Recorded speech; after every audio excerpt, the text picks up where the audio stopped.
Hello दोस्तों, नमस्कार। स्वागत है आपका हमारे यूट्यूब चैनल पे। तो दोस्तों, हम एनसीईआरटी का पूरे सब्जेक्ट्स का 6 to 12 का टेस्ट सीरीज करने वाले हैं। तो इसमें दोस्तों हम पूरा का पूरा टेस्ट जो है एनसीईआरटी बेस रखेंगे। जो हमारा आज का जो पहला टेस्ट है उसमें हम हिस्ट्री सब्जेक्ट लिए हैं और ये क्लास 6 और क्लास 7 का जो है पूरे के पूरे चैप्टर्स को कवर किया गया है, जिसमें 80 क्वेश्चंस हमने सेलेक्ट किया है। ये एडुटेरिया का जो आधार टेस्ट से चलाया जा रहा है उसका क्वेश्चन पेपर है, उसको हम लोग हल करेंगे आज। ठीक है दोस्तों, और उसमें जो 20 क्वेश्चन करंट अफेयर्स से संबंधित क्वेश्चन दिया गया है उनको भी हल करेंगे। तो टोटल 100 प्रश्न होंगे। 100 प्रश्न में से हम लोग जो है रिवीजन करेंगे और उससे एनसीईआरटी और करंट अफेयर्स दोनों हमारा साथ साथ तैयार होते जाएगा। तो अभी जो बीपीएससी टीचर की परीक्षा आ रही है या आगामी जो बीपीएससी 70वीं बीपीएससी का परीक्षा है, जो TRE 3.0 या इसको 4.0 कह लीजिए, ये दोनों परीक्षा जो है इसको कवर किया जाएगा मूल रूप से। उसको देख करके ये टेस्ट सीरीज बनाया गया है, तैयार किया गया है और उसी के तहत हम लोग आज इसको करेंगे। तो अगले कुछ दिनों में जो है हम लोग पूरा का पूरा एनसीईआरटी को कवर कर लेंगे, पूरे के पूरे एनसीईआरटी को तैयार कर लेंगे। ठीक है दोस्तों, इस बीच में जो है काफ़ी लैक हो गई थी, गैप हो गई थी। तो उस गैप के जो है मेरे कुछ पर्सनल रीजन के कारण गैप हो गई थी, तो हम लोग उस गैप को अब भरपाई करेंगे। अब कोई गैप नहीं होगा, रेगुलर आपको वीडियो मिलती रहेगी। तो बने रहिए हमारे चैनल पे और सब्सक्राइब करिए। ठीक है दोस्तों, पाठशाला को और भारतीय एकेडमी को, ये दोनों चैनल हमारे चैनल हैं। आप दोनों पे ये वीडियो अपलोड होती रहेंगी और दोनों पे आपको मिलती रहेंगी। ठीक है दोस्तों, तो चलिए आगे बढ़ते हैं। ठीक है, तो ये वीडियो करीब हम लोग जो 30 से 35 टेस्ट करने वाले हैं, जिसमें पूरे के पूरे एनसीईआरटी के सारे सब्जेक्ट्स के जो है गहनता से जो है हम लोग रिवीजन कर लेंगे। ठीक है ना, और करंट अफेयर्स का भी रिवीजन कर लेंगे। तो बने रहिए हमारे चैनल पे और हमें सपोर्ट करते रहिए, अपने दोस्तों में शेयर करते रहिए चैनल को, और प्लीज़ प्लीज़ प्लीज़ जो है वह सब्सक्राइब करते जाइए। ठीक है दोस्तों, चलिए तो पहले टेस्ट के लिए हम लोग चलते हैं। पहला प्रश्न पे हम लोग देखते हैं क्या है। ठीक है, इसको हम लोग इनलार्ज कर ले रहे हैं ताकि आपको परेशानी ना हो। तो पहले प्रश्न पे देखते हैं। ठीक, कह रहा है कथक नृत्य भारत के किस भाग से संबंधित है। तो देखिए यहाँ कन्फ्यूजन देती है कि कथक और कथकली, ठीक है, ये दो अलग अलग नृत्य हैं। ठीक है, एक दक्षिण भारत में, एक उत्तर भारत में। तो यहाँ कथक नृत्य की बात की जा रही है, जो पंडित जो है बिरजू महाराज जो है भारत रत्न बिरजू महाराज जो है साहब करते थे, वो कथक नृत्य करते थे। ठीक है, तो ये उत्तर भारत में जो है प्रसिद्ध है और ख़ास करके यूपी मथुरा वगैरह सब में जो है काफ़ी ज़्यादा प्रसिद्ध है। ये जो कथक शब्द है इसको कथा शब्द से बनी है और कथा का मतलब होता है कहानी। ठीक है, छोटी छोटी स्टोरी। तो इस नृत्य के माध्यम से क्या किया जाता है कि बहुत सारे स्टोरी को कहा जाता है। ठीक है, ये स्टोरी कहने की, एक कथा कहने की एक कला है जो नृत्य के माध्यम से कहा जाता है, बिना शब्दों का प्रयोग किए वो नृत्य के माध्यम से कहा जाता है। ठीक है, जैसे संस्कृत की कोई कहानी है या अन्य भाषाओं की कहानी है, उनके लिए कहा जाता है कथक नृत्य। ठीक है, तो उत्तर भारत के अनेक भागों में जो है यह नृत्य शैली जो है वह काफ़ी प्रसिद्ध है। और कथक मूल रूप से उत्तर भारत के जो है हमारे मंदिरों जो होते थे ना, उनमें किया जाता था, मंदिरों में। ठीक है, इनमें जो है जो कलाकार होते हैं कथक के, वो अपने हाव भाव भाव भंगिमाओं से क्या करते हैं, दर्शकों का मन मोहते हैं और अपनी कथा कहते हैं कि अपने चेहरे के एक्सप्रेशन से, हाव भंगिमा से, ठीक है, कथा को बताते हैं। तो पहला जो उत्तर हो जाएगा इसका ए हो जाएगा। कथक नृत्य भारत के किस भाग से संबंधित है, तो उत्तर भारत से संबंधित है। ठीक है, दूसरे प्रश्न पे चलते हैं। कह रहा है मेसोलिथिक या मध्य पाषाण युग के संबंध में निम्नलिखित कथनों पर विचार कीजिए। ठीक है, तो मेसोलिथिक का या मध्य पाषाण युग में कह रहा है कि क्या उनसे कथन सही है। तो पहला कथन देखते हैं। कह रहा है कि इसमें कि इस समय पत्थर के औजार को माइक्रोलिथ कहा जाता था। पत्थर के औजार को क्या कहा जाता था, माइक्रोलिथ। दूसरा कह रहा है कि पत्थर के औजार आकार में बड़े होते थे। कह रहा है कि बड़े आकार के पत्थर के औजार मिलते थे। ठीक है, और तीसरा कह रहा है इसमें क्या कि इस समय पुराने किस्म के औजार अनुपस्थित थे।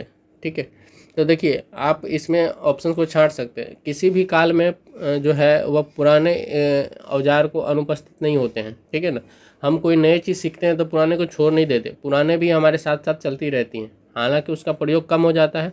जैसे मान लीजिए कि अभी हम लोगों ने टेक्नोलॉजी सीख ली है, तो क्या हमने जो साधारण मशीनें हैं उनका प्रयोग छोड़ दिया है?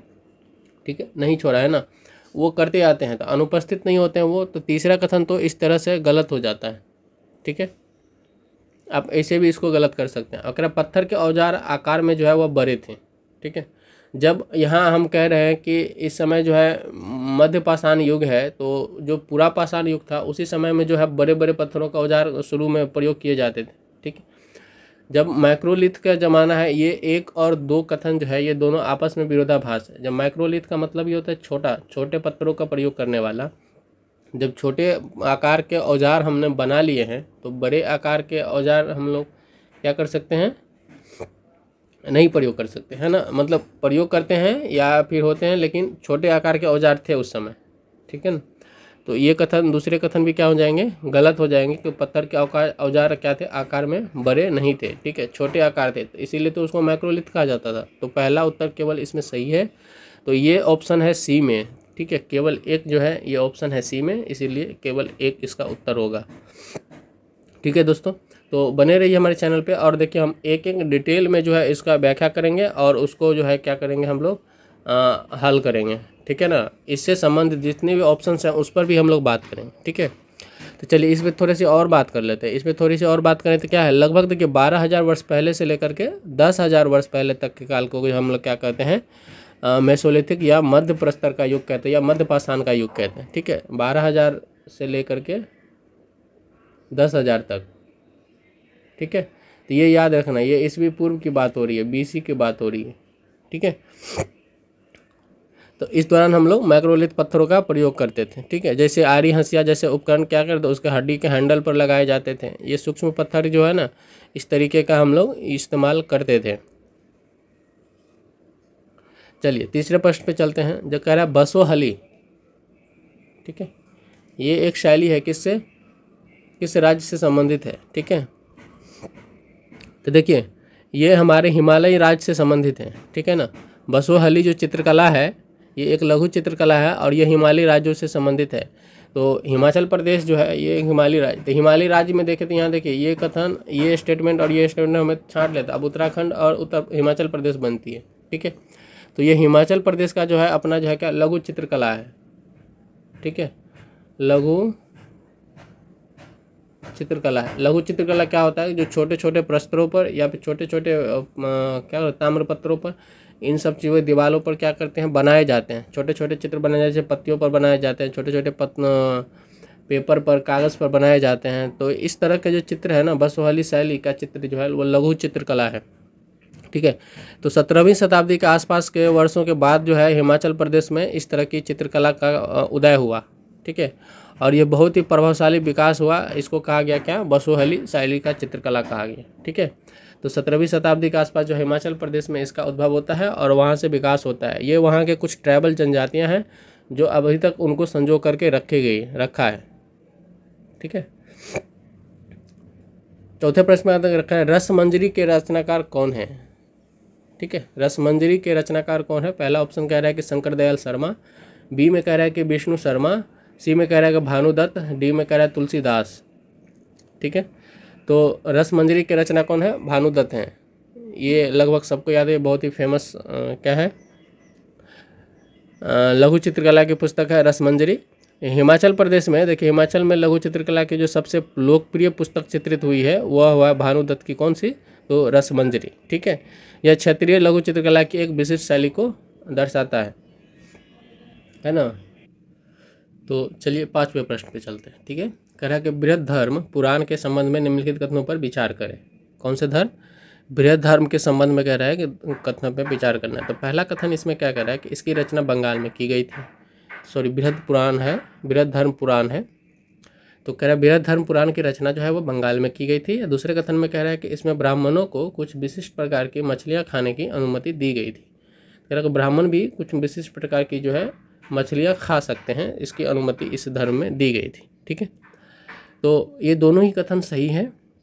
दोनों ही कथन सही क्यों हैं, क्योंकि बृहद पुराण जो है वह करीब 13वीं शताब्दी में संस्कृत ग्रंथ है, 13वीं शताब्दी का एक संस्कृत ग्रंथ है। ठीक है, और इसकी रचना जो है वह बंगाल में ही की गई थी यह। ठीक है, इसमें स्थानीय जो बंगाली संस्कृति है, जो मछलियों के बिना नहीं रह सकते, तो वहाँ भी ब्राह्मणों को यह इसमें अनुमति दी गई कि आप जो है कुछ विशिष्ट प्रकार की मछलियाँ जो है जो है वह खा सकते हैं।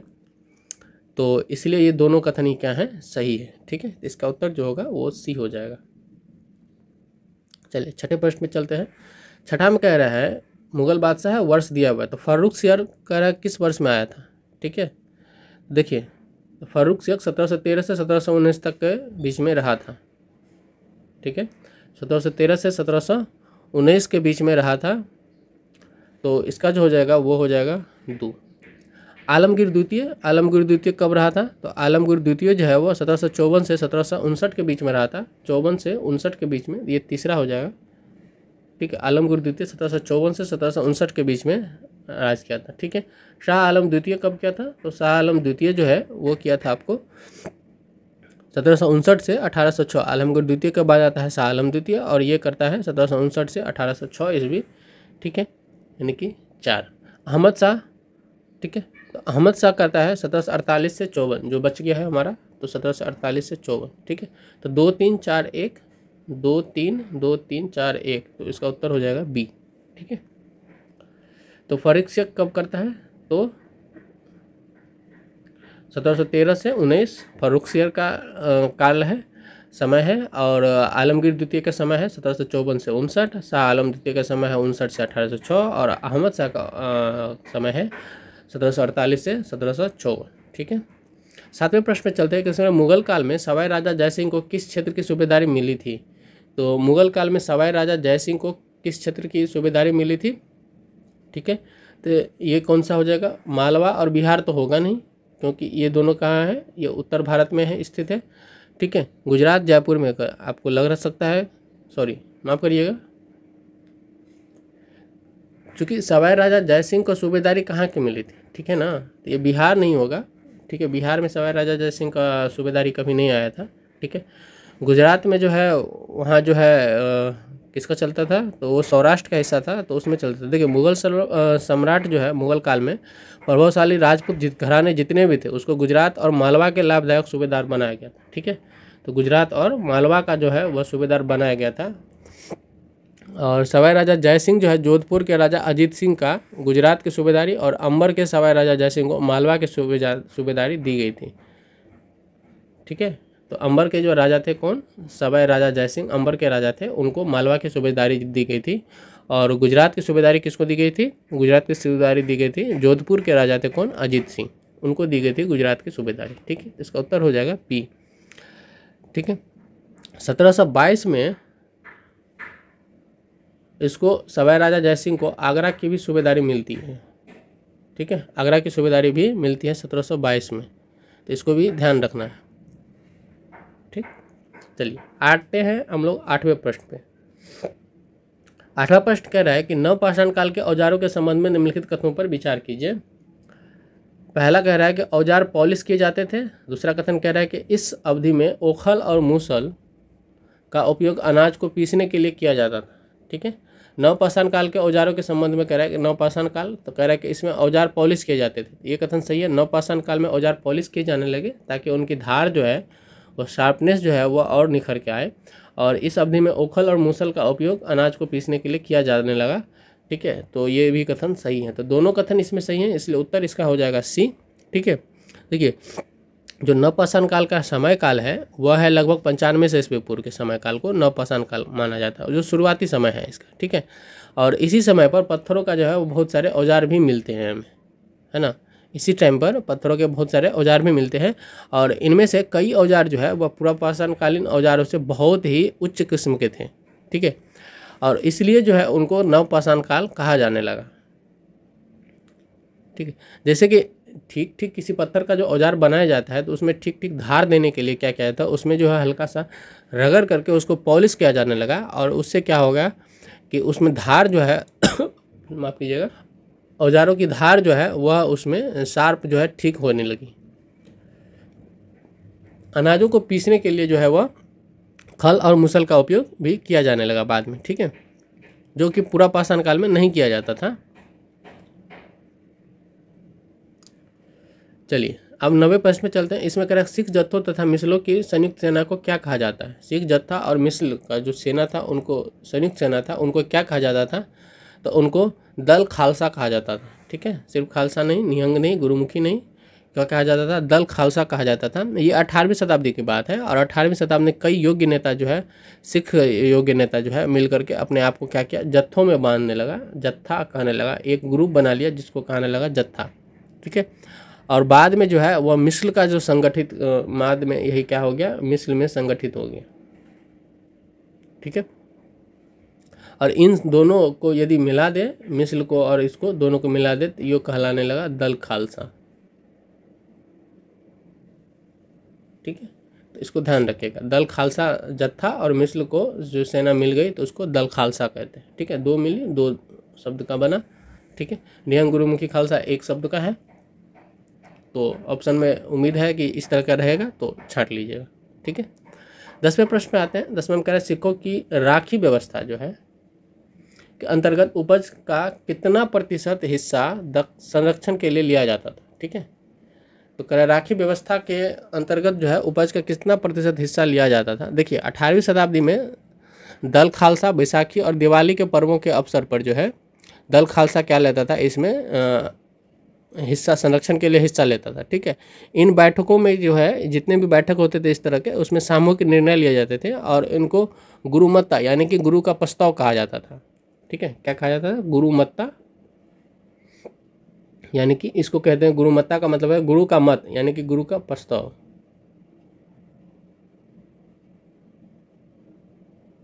ठीक है, गुरु का प्रस्ताव कहा जाता था। ठीक है, और इन्हीं के उपलब्ध, इन्हीं सब को ध्यान में रख करके एक व्यवस्था का स्थापना करता है सिख भाई लोग, और उनको कहता है कौन से, तो उनको राखी व्यवस्था नाम दिया जाता है। ठीक है, कौन सी व्यवस्था कहा जाता है, राखी व्यवस्था कहा जाता है उसको। ठीक, तो इसमें कर के रूप में जो लिया जाने वाला हिस्सा था वो कितना प्रतिशत था, वो 20% था। ठीक है, तो इसमें जो कर के रूप में लिया जाने वाला हिस्सा था वो कितने प्रतिशत, 20% हिस्सा लिया जाता था। उपज जितना होता था उसका 20% हिस्सा जो है राखी व्यवस्था के अंतर्गत लिया जाता था। 11वें प्रश्न में आते हैं। इसमें कह रहा है कि ऋग्वैदिक काल के दौरान प्रचलित राजनीतिक व्यवस्था के बारे में सत्य कथन का चयन करें। ठीक है, ऋग्वैदिक काल के दौरान जो है इसमें कह रहा है कि इसको चयन करा था। राजा के पास लोगों से कर एकत्र करने की शक्ति थी, तो राजा जो है वह लोगों से कर एकत्र कर सकता था। ठीक है, दूसरा कथन कह रहा है कि राजा का पुत्र स्वाभाविक रूप से राजा का उत्तराधिकारी होता था। ठीक है, ये दो कथन दिए हुए हैं, इसमें दोनों ही कथन क्या है, गलत है। ठीक है, देखिए ऋग्वैदिक काल का समय क्या है, 1500 ईस्वी पूर्व से 1100 ईस्वी पूर्व के काल को ऋग्वैदिक काल कहा जाता है। ठीक है, और ऋग्वैदिक काल के दौरान जो है वह कार्य संपादन के संदर्भ में 2 वर्ग का वर्णन होता है, जिसमें पहला जो है वह पुरोहित वर्ग है और दूसरा कौन सा वर्ग है, तो ब्राह्मण वर्ग है। ठीक है, और ये जो है वर्ग है ये विभिन्न अनुष्ठानों को संपन्न करवाता था, ब्राह्मण वर्ग और पुरोहित वर्ग। ठीक है, और दूसरा वर्ग क्या होता था, राजाओं का होता था। ब्राह्मण पुरोहित एक वर्ग हो गया और दूसरा वर्ग होता था राजाओं का। तो इन्हीं राजा के पास जो है वह न तो कोई नगर होता था, न ही कोई उसकी राजधानी होती थी, कुछ भी महल सेना कुछ भी नहीं होता था। ठीक है, और न वो कर एकत्र कर सकता था। तो राजा को बलि दिया जाता था उस समय, और बलि के रूप में जो है धीरे धीरे शुरुआत होती है कर की। ठीक है, तो कर एकत्र करने की शक्ति जो है उसमें नहीं था, ये स्वैच्छिक था। तो ये कथन क्या हो जाता है, गलत हो जाता है। ठीक है, राजा का पुत्र स्वाभाविक, चूँकि इस तरह की परंपरा नहीं थी वहाँ पे, वहाँ जो है पुरोहित और जो ब्राह्मण वर्ग थे वही चुन करके किसी एक को राजा बनाया जाता था। ठीक है, ताकि वो क्या, राजा का मतलब होता था मुखिया, ताकि वो क्या करे, उन सबकी सुरक्षा करें, एक समिति बनाया जाता था। ठीक है, तो इसमें जो है उत्तराधिकारी चुन करके बनाया जाता था, तो ये कथन भी गलत हो जाता है। ठीक है, इसका उत्तर हो जाएगा डी। तो ऋग्वैदिक काल में ऐसा पितृसत्तात्मक कोई भी व्यवस्था नहीं थी। 12वें प्रश्न में आते हैं, कह रहे हैं कि उत्तर वैदिक काल की सामाजिक स्थिति के बारे में निम्नलिखित कथनों पर विचार करें। तो पहला इसमें कथन कह रहा है कि महिलाओं और शूद्रों दोनों वेदों का अध्ययन करने की अनुमति नहीं दी गई थी। महिलाओं, उत्तर वैदिक काल की बात कर रहा है सामाजिक स्थिति में, तो कह रहे हैं महिलाओं और शूद्रों इन दोनों को जो है वह वेद का अध्ययन करने की अनुमति नहीं दी गई थी। महिला और शूद्र वेद नहीं पढ़ सकते थे। और दूसरा कथन कह रहा है कि अब वर्ण व्यवस्था जन्म के आधार पर तय की जाती थी। कह रहा है कि जन्म के आधार पर अब जो है वर्ण व्यवस्था तय की जाने लगी। तो ये कथन सही है, दोनों ही कथन सही हैं। इसमें जो है वर्ण व्यवस्था जन्म के आधार पर तय की जाने लगी और महिलाओं और शूद्रों को जो है वह वेद पढ़ने की अनुमति नहीं दी गई थी। तो इनमें दोनों ही कथन क्या हो गए, सही हो गए। ठीक ठीक है। यदि इसमें हम और डिटेल में थोड़ी चर्चा करें तो देखिए, ऋग वैदिक काल की तुलना में जो है उत्तर वैदिक काल में समाज जो है वह जटिल होने लगा और पुरोहितों का जो वर्चस्व है जो वह बढ़ने लगा था। ठीक है, तो पुरोहितों ने एक उसको वर्गों में, कई 4 वर्गों में जो है पूरे समाज को विभाजित कर दिया। ठीक है, और जिनको वर्ण कहा जाने लगा। ठीक है, तो प्रत्येक वर्ग का यानी वर्ण का कार्य भी क्या कर दिया गया, विभाजित कर दिया गया। ठीक है, जो पहला वर्ण था वह ब्राह्मण का था, दूसरा वर्ण क्या था, शासक का था जिन्हें क्षत्रिय कहा जाने लगा, और तीसरा वैश्य, ठीक है, यानी कि विश्व, एवं जो अंतिम सबसे निचले तबके थे वो क्या थे, शूद्र थे। ठीक है, तो इसमें शूद्रों और महिलाओं को जो है एक ही साथ वर्गीकृत किया गया।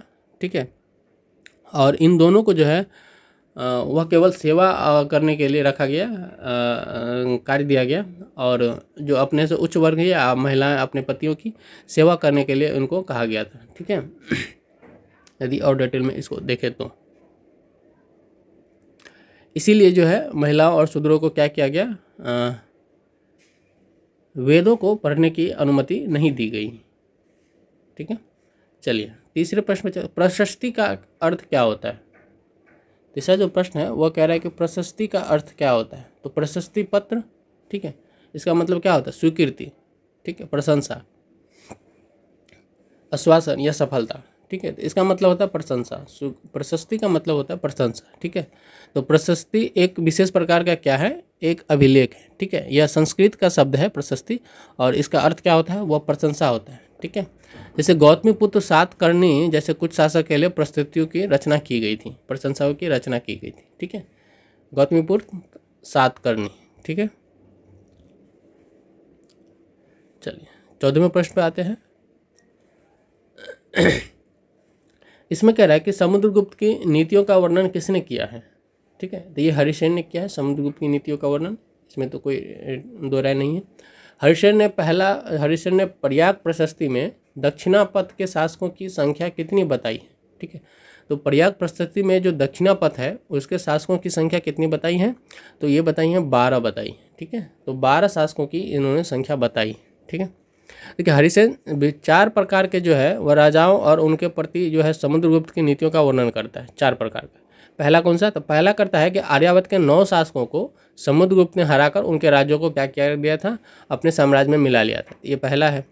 ठीक है, दूसरा करता है कि दक्षिणापथ के 12 शासक आते हैं और इन सब ने जो है वह हार जाने पर समुद्रगुप्त के सामने समर्पण कर दिया था। ठीक है, तो समुद्रगुप्त ने उन्हें फिर से शासन करने की अनुमति दे दी है, तो ये दूसरा प्रशस्ति पत्र है। ठीक है, तीसरा था कि पड़ोसी देशों में जो है असम, तटीय बंगाल और नेपाल, उत्तर पश्चिम का जो कई गण संघ आते थे उनको भी मिला लिया जाए, ये सब आता था। ठीक है, पड़ोसी देशों में ये समुद्रगुप्त के लिए क्या लाते, ये सब उपहार लाते थे और उनकी आज्ञाओं का पालन करते थे। ठीक है, उनके दरबार में ये सब उपस्थित होते थे, जितने भी इनके पड़ोसी थे वो सब उनको उपस्थित होते, उनके दरबार में हाजिरी लगाया करते थे। ठीक है, चौथा जो प्रशस्ति था वह था कि बाह्य इलाके के शासक, जिसमें संभवतः कुषाण और शक वंश का था, इसको क्या करता, श्रीलंका में भी इसका शासन किया था, और यह भी समुद्रगुप्त की अधीनता को स्वीकार कर लेता है, अपने पुत्रियों का विवाह जो है समुद्रगुप्त के साथ करता है। ठीक है, चलिए कह रहा विक्रम संवत की शुरुआत को किस शासक से जोड़कर देखा जाता है। तो विक्रम संवत की शुरुआत को जो देखा जाता है किससे, तो वह चंद्रगुप्त द्वितीय से। ठीक है, तो यदि देखें तो 58 ईस्वी में, ठीक है, ईसा पूर्व में 58 BC में जो प्रारंभ हुआ था विक्रम संवत, और इनको परंपरागत रूप से जो है वह गुप्त राजा, गुप्त वंश का जो शासक था उस समय चंद्रगुप्त द्वितीय, उनके नाम से जोड़ा जाता है। और ऐसा कहा जाता है कि उन्होंने जो है वह शकों पर जो विजय किया था उसी के उपलक्ष्य में जो है विक्रम संवत की स्थापना किया, और विक्रमादित्य की जो है उपाधि धारण करता है। वह चंद्रगुप्त द्वितीय जो है वह विक्रमादित्य की उपाधि धारण करता है, और इसी की उपलक्ष्य में जो है वह विक्रम संवत की शुरुआत करता है। ठीक है, किसको? तो शक शासन के विजय के, जो शक शासक था उसके विजय के उपलक्ष्य में, उस पर जो विजय उन्होंने प्राप्त की थी उसके उपलक्ष्य में। ठीक है। 17वें प्रश्न कह रहा है कि हर्षवर्धन को नर्मदा नदी के तट पर किसने रोका? ठीक है, इसको पुलकेशिन द्वितीय रोकता है। और ऐसा कहा जाता है कि हर्षवर्धन जो है वह पूर्व में वह सबको जीत लिया था, यहाँ तक कि मगध को भी उस समय वह जीत लिया था, और संभवतः बंगाल को भी जीता था, और उसी को जीतने के बाद जो है वह दक्षिण की ओर बढ़ रहा था। तो जैसे नर्मदा नदी को पार करता है तो और दक्कन की ओर आगे बढ़ता है, तो वहाँ पर चालुक्यों का क्या था? शासक था, और चालुक्यों का शासन चल रहा था, और चालुक्य का नरेश था, कौन था उस समय? तो उस समय था पुलकेशिन द्वितीय। ठीक है, तो पुलकेशिन द्वितीय जो है उनको हर्षवर्धन को रोकता है। ठीक है, चलिए 18वें प्रश्न पे चलते हैं अब। तो पल्लवों के काल में नगरम किसे कहा जाता था? ठीक है, तो पल्लवों के काल में नगरम किसे कहा जाता है? तो ये व्यापारियों का एक संगठन होता था जिसको नगरम कहा जाता था। ठीक है, व्यापारियों के संगठन को नगरम कहा जाता था। ठीक है, इनमें जो है व्यापारियों के संगठन में धनी और जितने भी कौन थे, जो समृद्ध वर्ग के लोग थे, उनका क्या होता था? इस पर अधिकार होता था। 19वें प्रश्न में चलते हैं। 19वां कह रहा है कि जनपद का क्या अर्थ होता है? जनपद का क्या अर्थ होता है? ठीक है, तो जनपद का अर्थ होता है, यहाँ पे कह रहे हैं जन का राजा, जन का नेता, जनों में प्रतिष्ठित व्यक्ति और जन के बसने की जगह। तो जनपद का अर्थ होता है जन के बसने की जगह। ठीक है, इसका उत्तर हो जाएगा बी। ठीक है, देखिए महायज्ञों को जो करने वाले राजा होते थे वह जन के राजा ना होकर के जनपद के राजा माने जाते थे। ठीक है, जनपद का मतलब होता था जो लोग जहाँ पे रह रहे हैं उस पूरे क्षेत्र का राजा वो हो गए हैं। ठीक है, सिर्फ लोग के राजा नहीं है, पूरे क्षेत्र के राजा हो गए। यदि पुरातत्वविदों को देखें तो इन जनपदों की कई बस्तियां जो है वह खुदाई में प्राप्त की गई हैं।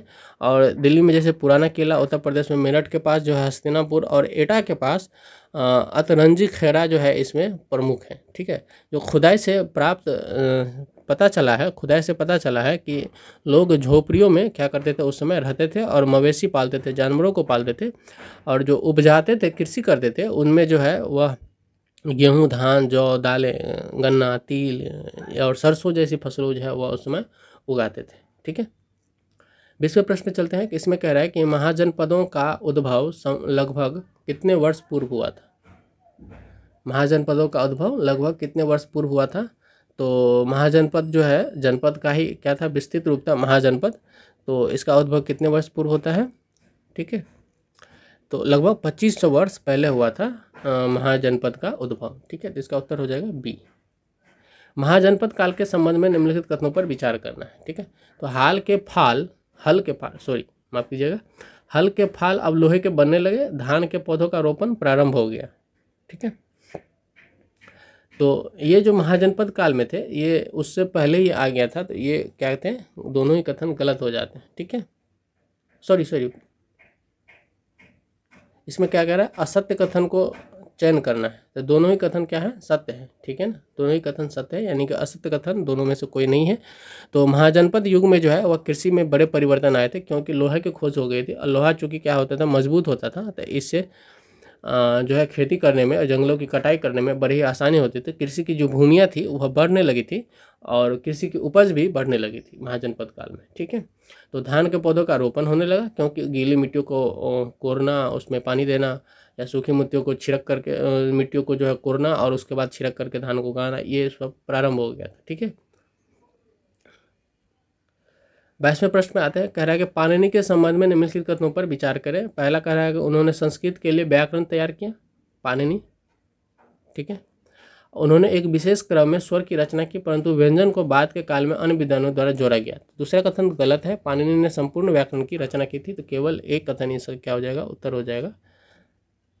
ठीक है ना, तो सबसे प्रसिद्ध जो व्याकरणविद है उनमें पाणिनि था, जो संस्कृत का व्याकरण का तैयार करता है। ठीक है, और वही जो है एक विशेष क्रम में स्वर और व्यंजन की जो व्यवस्था की थी उनको उपयोग करता है, बीजगणित में पाए जाने वाले सूत्रों की तरह सूत्र बनाने में किया जाता है। ठीक है,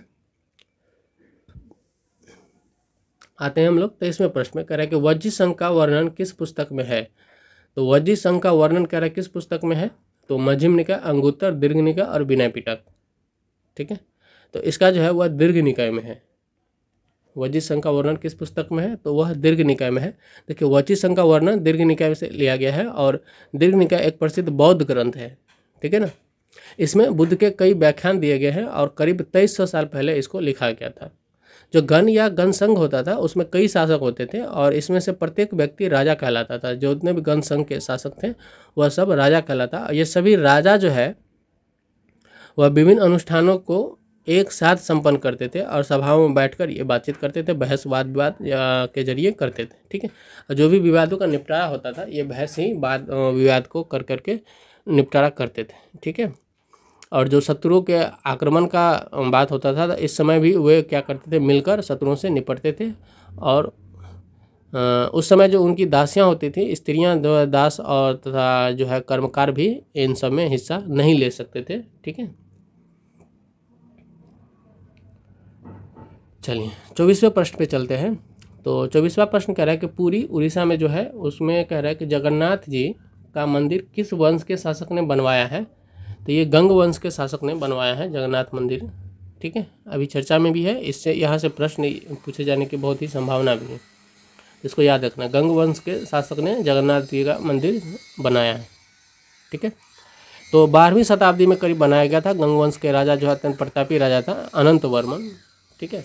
क्या नाम था राजा का, अनंत वर्मन।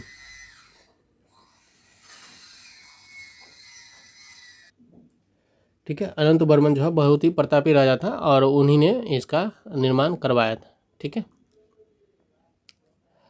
1230 में जो है राजा हुआ था एक उसी वंश में 1230 में, ठीक है, अनंग भीम तृतीय, ठीक है। वो सारा का सारा राज्य जो है वह पुरुषोत्तम जगन्नाथ को अर्पित कर दिया और स्वयं को जगन्नाथ का प्रतिनियुक्त घोषित कर दिया था, ठीक है। अकबर ने बंगाल को किस वर्ष जीता, ये 1586 ईस्वी में जीता है अकबर जो है बंगाल को, ठीक है।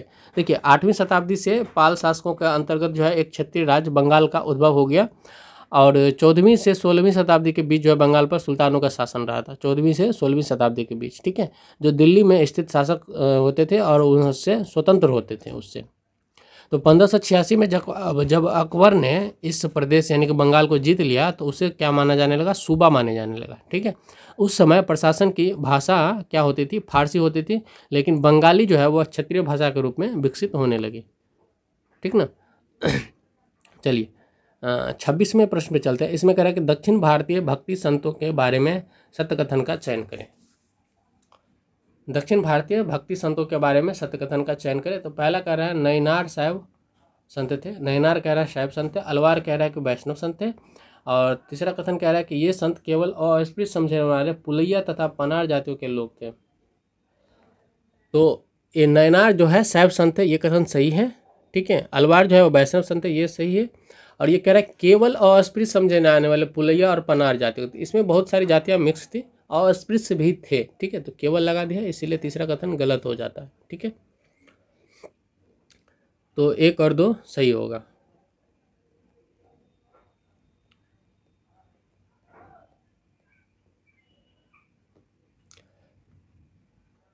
सत्ताईसवें प्रश्न में चलते हैं। इसमें कह रहा है कि निम्नलिखित कथनों पर विचार कीजिए। पहला कथन कह रहा है कि पुहार पांड्यों का बंदरगाह था, दूसरा कह रहा है कि मदुरै चोलों का बंदरगाह था, ठीक है। तो कह रहा है कि सही विकल्प इसमें से चुनना है। तो पुहार पांड्यों का बंदरगाह था, ये गलत है। देखिए दक्षिण भारत में चोल, चेर और पांड्य इसके पास सत्ता का केंद्र था, ठीक है। और ये जो राज्य थे वह एक अंतर्देशीय और तटीय राज्य थे, ठीक है। इन तटीय शहरों में 2 जो है महत्वपूर्ण थे, पुहार उसी को या कावेरीपट्टनम, और यह चोलों का बंदरगाह था, ठीक है। पुहार या कावेरीपट्टनम चोलों का बंदरगाह था। तो कह रहा है कि पांड्यों का बंदरगाह था, तो यहाँ ये कथन गलत हो जा रही है, ठीक है। मदुरै की बात करें तो मदुरै पांड्यों की राजधानी थी, ठीक है। तो ये कथन भी गलत हो जाता है। चलिए 28वें प्रश्न पे चलते हैं। कह रहा है कि दार्शनिक शंकर के बारे में निम्नलिखित कथनों पर विचार कीजिए। कह रहा है कि पहला कथन, शंकर का जन्म 8वीं शताब्दी में तमिलनाडु में हुआ। वे अद्वैतवाद के समर्थक थे। उन्होंने जगत को मिथ्या या माया कहा। चौथा कह रहा है कि मोक्ष प्राप्ति के लिए ज्ञान के मार्ग को अपनाने का उपदेश दिया, ठीक है।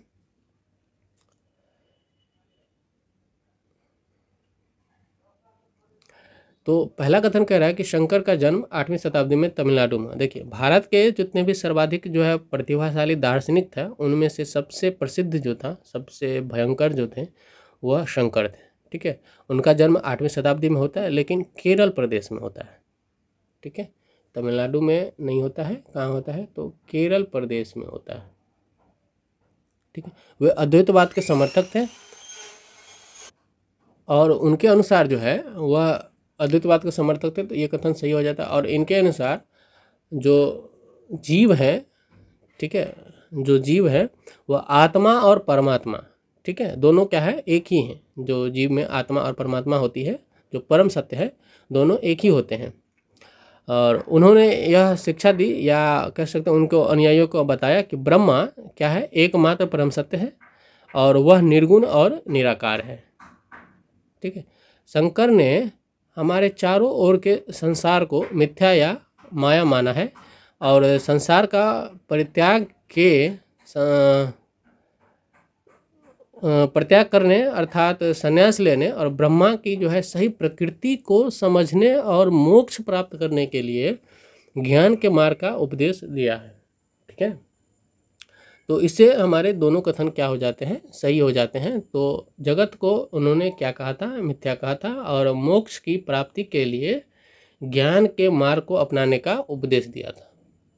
ठीक है, तो 28वां में हमें कौन से सही हुए? 2, 3 और 4 सही हुए, तो इसका उत्तर बी हो जा रहा है। 29वें प्रश्न पे आते हैं। कह रहा है कि वीर शैव आंदोलन किस क्षेत्र में प्रारंभ हुआ? ठीक है, वीर शैव आंदोलन कह रहा है किस क्षेत्र में प्रारंभ हुआ? देखिए, जो तमिल भक्ति है और जो मंदिरों के पूजा होते थे मंदिरों में, तो उसके परिणाम स्वरूप एक प्रतिक्रिया होती है तमिल भक्ति आंदोलन और मंदिर के जो पूजा है उसके दोनों में एक द्वंद्व होती है और प्रतिक्रिया होती है। और बसवन्ना और अल्लम्मा प्रभु एवं अक्कम जो महादेवी था, अक्कम महादेवी, उनके जैसे जो वीर शैव आंदोलन में स्पष्ट दिखाई देता है उनके जैसे लोगों का। और यह आंदोलन जो है वह 12वीं शताब्दी के लगभग होता है। ठीक है, 12वीं शताब्दी के मध्य के लगभग होता है। और इनकी जो क्षेत्र है जहाँ ये आंदोलन होती है वह कर्नाटक के क्षेत्र में होती है। ठीक है, तो वीर शैव आंदोलन का जो क्षेत्र होता है वह कर्नाटक के आसपास होती है। और वीर शैव जो है वह सभी व्यक्तियों की समानता के पक्ष में और जाति व्यवस्था के पक्ष में नहीं था उन्होंने। ठीक है, सबके समानता के पक्ष में था और जाति व्यवस्था का उन्मूलन चाहते थे। और वो जितनी भी ब्राह्मणवादी विचारधारा है उनके विरुद्ध जो है वह बहुत ही तार्किक व्यक्ति थे और तर्क देते थे। ठीक है, और वीर शैव आंदोलन जो है वह कर्म कांडों के भी विरुद्ध था। जो कर्म कांड होते थे, मूर्ति पूजा होते थे, उनके विरोधी माने जाते थे ये लोग। ठीक है, चलिए 30वें प्रश्न में आते हैं। कह रहा महात्मा गांधी का प्रिय भजन वैष्णव जन तो तेने कहिए पीर पराई जाने रे किसने लिखा है? ठीक है, तो ये लिखा है नरसिंह मेहता ने। नरसिंह मेहता जो है लिखा है। ये दक्कन के संत थे और ये भी जो है कर्म कांडों, पवित्रता के ढोंग, आडंबर, इन सब पे विरोध किया करते थे। और यहाँ तक कि उन्होंने संन्यास के विचार को भी क्या कर दिया था? ठुकरा दिया था। ठीक है, और किसी भी अन्य व्यक्ति की तरह रोजी रोटी कमाते हुए परिवार के साथ रहने और विनम्रतापूर्वक ज़रूरतमंद साथी व्यक्तियों की सेवा करते हुए जीवन बिताने को अधिक पसंद किया करते थे वो। ठीक है, और उन्होंने इस बात पर बल दिया कि असली भक्ति दूसरों के दुख बांट लेना है। ठीक है, जो असली भक्ति है वह दूसरों के दुख बांट लेना है। ठीक है, इससे एक नए मानवतावादी विचार का उद्भव होता है। और जैसा कि सुप्रसिद्ध गुजराती संत नरसिंह मेहता, गुजराती संत ये नरसिंह मेहता कहते हैं कि वैष्णव जन तो तेने कहिए पीर पराई जाने रे। ठीक है, इसमें यहाँ पे है वैष्णव जन तो तेने कहिए, मतलब वैष्णव जन यानी कि जो सन्यासी है उनको कह सकता है, उसी को कहा जा सकता है जो दूसरों की पीर जान सकें। ठीक है, दर्द जान सकें। चलिए 31वें प्रश्न पे आते हैं। कह रहा है प्रारंभ में नाथ पंथ भारत के किस क्षेत्र में लोकप्रिय हुए? ठीक है, तो प्रारंभ में जो है नाथ पंथ जो है, देखिए मध्यकाल के समय जो है अनेक धार्मिक समूह उभरते हैं और उन्होंने साधारण तर्क वितर्क का सहारा लेकर जो है रूढ़िवादी जितने भी धर्म और कर्मकांड हुआ करते थे, जो बनावटी पहलुओं तथा समाज व्यवस्था की जो उस समय की अवस्था थी उस पर आलोचना करते हैं। ठीक है, उनमें जो है नाथपंथी, सिद्धाचार और योगी इन सब का उल्लेख मिलता है। ठीक है, नाथपंथी जो है उन्होंने संसार का परित्याग करने का समर्थन किया था और उनके विचार से निराकार परम सत्य का चिंतन मनन और उसके साथ एक हो जाने की अनुभूति ही मोक्ष का मार्ग है, ऐसा वो मानते थे। ठीक है, इन सब के लिए, परित्याग के लिए उन्होंने योगासन, प्राणायाम, चिंतन मनन जैसी प्रक्रियाओं का माध्यम बनाया और मन एवं शरीर को कठोर प्रशिक्षण देने के आवश्यकता पर बल देते हैं वो। ठीक है, ये जो नाथपंथी समूह थे, नीची कहे जाने वाली जितनी भी जातियों उनमें बहुत ही लोकप्रिय होते हैं और उनके द्वारा की गई जो रूढ़िवादी धर्म की आलोचना होती है, भक्ति मार्गीय, वह धर्म के आधार पर तैयार किया जाता है। ठीक है, जो आगे चलकर उत्तरी भारत में बहुत ही बड़ा लोकप्रिय और शक्तिशाली बनते हैं नाथपंथी। ठीक है, तो ये उत्तरी क्षेत्र में प्रसिद्ध थे। 32 में कह रहा है कि मीराबाई किसकी अनुयायी बन गई? तो मीराबाई जो है वह रविदास की अनुयायी बन गई थी, तो ये उत्तर हो जाएगा डी। ठीक है ना, मीराबाई एक क्या थी? राजकुमारी थी और राजपूत की राजकुमारी थी और इसका विवाह जो है वह 16वीं शताब्दी में मेवाड़ के एक राजघराने में हो जाती है और मीराबाई रविदास जो अस्पृश्य जाति के मानते थे, ठीक है, रविदास जो अस्पृश्य माने जाते थे, उनकी अनुयायी बन जाती है। वे कृष्ण भक्ति में इतनी चूर हो जाती हैं, समर्पित हो जाती हैं कि वे अपने गहरे भक्ति भाव और कई भजनों में अभिव्यक्त किया है। उनके गीतों ने उच्च जातियों के रीति नियमों को खुलो चुनौती दी थी। ठीक है, और ये गीत जो है राजस्थान व गुजरात के जनसाधारण में बहुत ही लोकप्रिय हुए। ठीक है, 33वें प्रश्न पे आते हैं। इसमें कह रहा है कि चोल काल में करों के संबंध में निम्नलिखित कथनों पर विचार करें। तो पहला कह रहा है कि वेट्टी एक प्रकार का ऐसा कर था जिसे नकद में संग्रहित किया जाता था। ठीक है, वेट्टी कह रहा है कि ऐसा करता जिसे नकद में संग्रहित किया जाता था। और दूसरा कह रहा है कदमई एक भू राजस्व था। ठीक है, तो पहला कथन जो है वह क्या है? गलत है। ठीक है, वेट्टी एक प्रकार का ऐसा करता जो नकद में संग्रहित किया जाता था, तो ये गलत कथन है। दूसरा कह रहा है कदमई एक भू राजस्व था, ये तो सही। कदमई जो है वह भू राजस्व कर था, तो इसका उत्तर हो जाएगा केवल 2। ठीक है, देखिए चोल काल में स्थानीय जो स्वशासन हुआ करते थे वह बहुत प्रसिद्ध हुआ करते थे। चोलों को क्या कह सकते हैं उसको, विकेंद्रीकृत शासन व्यवस्था के जनक माना जाता है और तमिलनाडु में शासन करने वाले चोलों के शिलालेखों में विभिन्न प्रकार के करों का वर्णन दिया है, जिसमें 400 अधिक शब्द हैं। ठीक है, और सबसे अधिक उल्लेखित कर जो है वह वेट्टी है जो नकद में नहीं बल्कि जबरन जो है मजदूरी के रूप में लिया जाता था वेट्टी। ठीक है, कदमई जो है वह भू राजस्व के रूप में लिया जाता था। ठीक है, 34वां कह रहा है कि कबीर का जन्म किस परिवार में हुआ?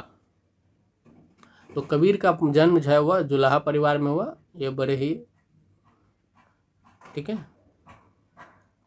तो कबीर घुमंतु की तरह घूमते और भजन गायन के द्वारा माने जाते थे और भजन जो है उनका जो है बहुत सारे भजन गुरु ग्रंथ साहिब, पंचवानी और बीजक में संग्रहित करके रखा गया है। लंगर व्यवस्था की शुरुआत कौन करता है? तो ये लंगर व्यवस्था की शुरुआत जो है वह गुरु नानक साहब करते हैं। ठीक है, गुरु नानक जो है वह लंगर व्यवस्था की शुरुआत करते हैं। तलवंडी पाकिस्तान में नानकाना साहब में जन्म लेने वाले गुरु नानक ने करतारपुर यानी कि रावी के तट पर डेरा गुरु नानक में एक केंद्र स्थापित करने से पहले कई यात्राएं की। उन्होंने अपने अनुयायियों के लिए, ठीक है, करतारपुर में एक नियमित उपासना पद्धति अपनाई और उसी के अंतर्गत जो है उन्हें शब्दों यानी कि भजनों का गाया जाता था। ठीक है, और उनके अनुयायी अपने पहले धर्म या जाति अथवा लिंग भेद को नज़रअंदाज करके और एक साझी रसोई में इकट्ठे खाते पीते थे और इसी को बाद में धीरे धीरे लंगर कहा जाने लगा। और गुरु नानक ने उपासना और धार्मिक कार्यों के लिए जो जगह नियुक्त की थी उसे धर्मशाल कहा गया। ठीक है, और वही धर्मशाल आज जो है वह गुरुद्वारा कहलाता है। ठीक है, चलिए 36वें प्रश्न पे चलते हैं। इसमें कह रहा है कि संस्कृत व्याकरण की रचना किसने की थी? तो ठीक है, तो अभी हमने ऊपर पढ़ा है संस्कृत व्याकरण की रचना किसने की थी, तो पाणिनि ने की थी, और इसमें लगभग जो है वह 3000 सूत्र हैं। ठीक है, और ये जो सब ये सारे जो सूत्र हैं वह बीज गणित से बहुत ही मिलते जुलते सूत्र हैं। 37वां प्रश्न कह रहा है कि स्वामी महावीर ने अपनी शिक्षा किस भाषा में दी थी? ठीक है, तो स्वामी महावीर जो है अपनी शिक्षा कौन सी भाषा में देते हैं, तो वह प्राकृत भाषा में देते हैं। लोक भाषा जो थी प्राकृत भाषा उन्हीं में देते हैं। ठीक है, और चूंकि उस समय की लोक भाषा थी इसीलिए जो है स्वामी महावीर की जो विचार है वह जन जन तक आसानी से फैली। जैन धर्म के संदर्भ में निम्नलिखित कथनों पर विचार करना है। तो पहला कथन कह रहा है कि इसमें मुख्यतः व्यापारियों ने जैन धर्म का समर्थन किया, और दूसरा कथन कह रहा है कि साधारणतः किसान वर्ग के लोगों ने जैन धर्म को स्वीकार नहीं किया। ठीक है, तो किसान वर्ग के लोग जो है जैन धर्म को स्वीकार इसीलिए नहीं करता है क्योंकि उसमें कह रहा है सत्य कथन को चुनना है। तो ये दोनों ही कथन सही है। ठीक है, व्यापारी जो है जैन धर्म को स्वीकार करता है क्योंकि जैन धर्म कठोर धर्म माना जाता है। और ठीक है, महावीर देखिए, महावीर जैन की जो शिक्षा थी वो सरल थी, लेकिन उनके अनुसार जो सत्य जानने की इच्छा रखने वाला था वह काफ़ी कठोर था। उसमें जो है वह संन्यास उसका एक हिस्सा होता था। तो इसीलिए जो है वह किसान वर्ग जो है वह घर परिवार को छोड़ने को तैयार नहीं होते थे, और अपने आप को बहुत ही कष्ट देना होता था। ठीक है, अपने आप को कष्ट दे करके था। जैसे भगवान महावीर का कहना भी था कि सभी जीव जो है वह जीना चाहते हैं, सभी के लिए जीवन प्रिय है। ठीक है, तो महावीर ने अपनी शिक्षा प्राकृत में दी, और यही कारण है कि जनसाधारण तक उनकी शिक्षा पहुंची, उनके अनुयायियों तक शिक्षा समझ सका। ठीक है, लेकिन व्यापारी ही इसका समर्थन कर पाए। ठीक है, किसानों के लिए इन नियमों का पालन करना जो है वह बहुत ही कठिन कार्य था, क्योंकि फसल की रक्षा के लिए उन्हें कीड़े मकोड़ों की तरह मारना पड़ता होता था, कीड़े मकोड़ों को मारना पड़ता था। और बाद की सदियों में जैसे जैन धर्म उत्तर में जो है उत्तर भारत के कई हिस्सों के साथ साथ गुजरात, तमिलनाडु, कर्नाटक में भी फैल गया। ठीक है, तो इसीलिए किसान वर्ग जो है वहाँ पे नहीं एडजस्ट कर पाए उस धर्म में। ठीक है, 39वां देखिए प्रश्न, तो इसमें कह रहा है संघ में रहने वाले बौद्ध भिक्षु के लिए बनाए गए नियमों का संकलन किस ग्रंथ में किया गया है? तो किस ग्रंथ में मिलता है संघ में? तो ये विनय पिटक में मिलता है। ठीक है, तो इसका उत्तर हो जाएगा डी, विनय पिटक में। जो संघ में जो बौद्ध भिक्षु रहते हैं उनके लिए जो नियम का संकलन किया गया वह विनय पिटक में किया गया। 40वें प्रश्न के देखें तो निम्नलिखित में से कौन सा कथन बौद्ध संघ के संदर्भ में सही नहीं है? ठीक है, तो निम्नलिखित में से कौन सा कथन बौद्ध संघ के संदर्भ में सही नहीं है? तो 40 का जो है हो जाएगा, तो पहला इसमें देखते हैं, कह रहा है कि संघ के पुरुषों और स्त्रियों के रहने के लिए अलग अलग व्यवस्था थी। तो ये तो सही है। ठीक है, सभी व्यक्ति संघ में प्रवेश ले सकते थे, ये भी सही है। संघ में प्रवेश के लिए बच्चों को अपने माता पिता से अनुमति लेनी होती थी, ये भी सही है। विवाहित स्त्रियों को संघ में प्रवेश के लिए अपने माता पिता से अनुमति की आवश्यकता होती थी। नहीं, विवाहित स्त्री अपने माता पिता से क्यों अनुमति लेंगी, वो अपने पति से अनुमति लेंगी ना, तो ये कथन गलत हो जाएगा। ठीक है, चलिए 41वें प्रश्न पे चलते हैं। कह रहा महायान के संबंध में निम्नलिखित कथनों पर विचार करें। ये बौद्ध धर्म से संबंधित है महायान, तो ये कथन तो सही है। इन्होंने बौद्ध धर्म में मूर्ति पूजा को बढ़ावा दिया। ठीक है, तो ये भी कथन सही है। इसमें दोनों ही कथन सही है। बौद्ध धर्म में मूर्ति पूजा जो है महायान में ही आते हैं, और हीनयान जो है वह बौद्ध धर्म के काफ़ी निकट धर्म है। और दरअसल हीनयान और जो महायान है वह बौद्ध धर्म के ही दो हिस्से हुए गए थे, जो एक संगोष्ठी हुई थी उसमें। ठीक है, ठीक है, तो जो बौद्ध धर्म में मूर्ति पूजा को मानते हैं उसको महायान कहा जाता है, जो मूर्ति पूजा को नहीं मानते हैं उनको हीनयान कहा जाता है। ठीक है, 42वें प्रश्न में चलते हैं। इसमें कह रहा है बोधिसत्व के संबंध में निम्नलिखित कथनों पर विचार करें। पहला कह रहा है कि वे ज्ञान प्राप्ति के पश्चात एकांतवास में साधना करते थे। ठीक है, कह रहा है कि एकांतवास में साधना करते थे। दूसरा कह रहा है कि बोधिसत्व की पूजा काफ़ी लोकप्रिय थे, वे भारत के बाहर जापान, चीन, दक्षिण कोरिया में काफ़ी लोकप्रिय हुए। तो तीसरा कथन तो सही है, बाहर जो है भारत के बाहर जो है काफ़ी लोकप्रिय हुए। लेकिन बोधिसत्व कहते किसे थे? तो बोधिसत्व कहते थे कि जो ज्ञान प्राप्त के बाद क्या करते थे, एकांतवास करते हुए साधना या ध्यान कर सकते थे, लेकिन ऐसा करने के बजाय वे लोगों को शिक्षा देने और मदद करने के लिए सांसारिक परिवेश में ही रहना ठीक समझने लगे थे। ठीक है, धीरे धीरे जो है बोधिसत्व की पूजा जो है वो काफ़ी पूजा होने लगी और ये लोकप्रिय हो गए। पूरे मध्य एशिया, चीन और भारत में जो है वह कोरिया, जापान तक भी फैल गई। ठीक है, तो बोधिसत्व की काफ़ी लोकप्रिय थे, पूजा जो है वो लोकप्रिय थे। तो वे ज्ञान प्राप्ति के पश्चात जो एकांतवास में साधना करते थे, नहीं करते थे, वो ज्ञान देने के लिए और वितरण करने के लिए जो है वह क्या करते थे, नगरों में घूमा करते थे। तो ये कथन गलत हो जाता है। ठीक है, तो 2 और 3 इसमें सही हो जाते हैं। चलिए 43 नंबर पे चलते हैं। कह रहे भारत की यात्रा पर आए निम्नलिखित चीनी बौद्ध तीर्थयात्रियों का कालानुक्रम का सही क्रम चुनिए। ठीक है,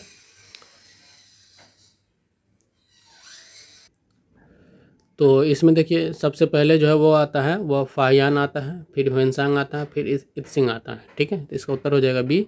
फाहियान करीब 1600 साल जो है वो पहले आता है, उसके और आज से करीब 1400 साल पहले जो है वह ह्वेनसांग आता है, और इत्सिंग जो है वह ह्वेनसांग के 50 साल बाद इत्सिंग आता है। ठीक है, और वे सब जो है बुद्ध से संबंधित जितने भी जगह हैं उनको देखने और उनको समझने के लिए आता है यहाँ पे। 44वें प्रश्न में देखते हैं। कह रहे चंद्रगुप्त मौर्य के दरबार में जो पश्चिम एशिया के यूनानी राजा सेल्यूकस निकेटर का राजदूत था, उसका क्या नाम था? तो उसका नाम था, ठीक है, मेगास्थनीज। तो ये तो आसान प्रश्न है। 45वें प्रश्न में चलते हैं। कह रहे निम्नलिखित में से कौन भारत में आए विदेशी आक्रमणकारियों का सही क्रम है? ठीक है, तो भारत में आए विदेशी आक्रमणकारियों का सही क्रम कौन सा है? तो सबसे पहले इसमें कौन आता है? तो हिंद यवन आता है। ठीक है, तो 3 में है हिंद यवन। ठीक है, इसके बाद आता है कौन से? तो शक आते हैं, तो एक BC में है केवल। तो हिंद यवन, शक आता है, फिर हिंद पार्थियन आता है, और फिर इसके बाद कुषाण आता है। ठीक है, तो हिंद यवन, शक, हिंद पार्थियन और कुषाण आता है। ठीक है, और ये लगभग जो है 2200 वर्ष, जो 2200 वर्ष पहले जो है मौर्य साम्राज्य जो पतन हो गया था उसके बाद जो ये लोग आते हैं। ठीक है, 46वें प्रश्न में बात करें तो कह रहा है अशोक ने जगह जगह जाकर लोगों को शिक्षा देने के लिए अधिकारियों की नियुक्ति की। इन अधिकारियों को निम्नलिखित में से किस नाम से जाना जाता था? तो इनको जाना जाता किस नाम से? तो धर्म महामात्र के नाम से जाना जाता था। ठीक है, तो अशोक जो है वह किसी देवता के पूजा स्थल या किसी कर्मकांड की आवश्यकता नहीं है धम्म में। तो ऐसा बताने के लिए जो है वह जो है एक मंत्रिमंडल या बोलिए तो उसको नियुक्त करता है, जिसको धम्म महामात्र कहा जाता है। ठीक है, ठीक है, जो लोगों को क्या करेगा और बच्चों को अच्छे व्यवहार की शिक्षा देगा। ठीक है, नैतिक शिक्षा देगा। तो नैतिक शिक्षा से संबंधित ये था, लोगों को बताएगा क्या सही है क्या गलत है। ठीक है, जो बुद्ध की मार्ग पर, जो बुद्ध के ज्ञान है, जो बुद्ध के दिखाए दर्शन है, उनको क्या करेगी? शिक्षा देगी।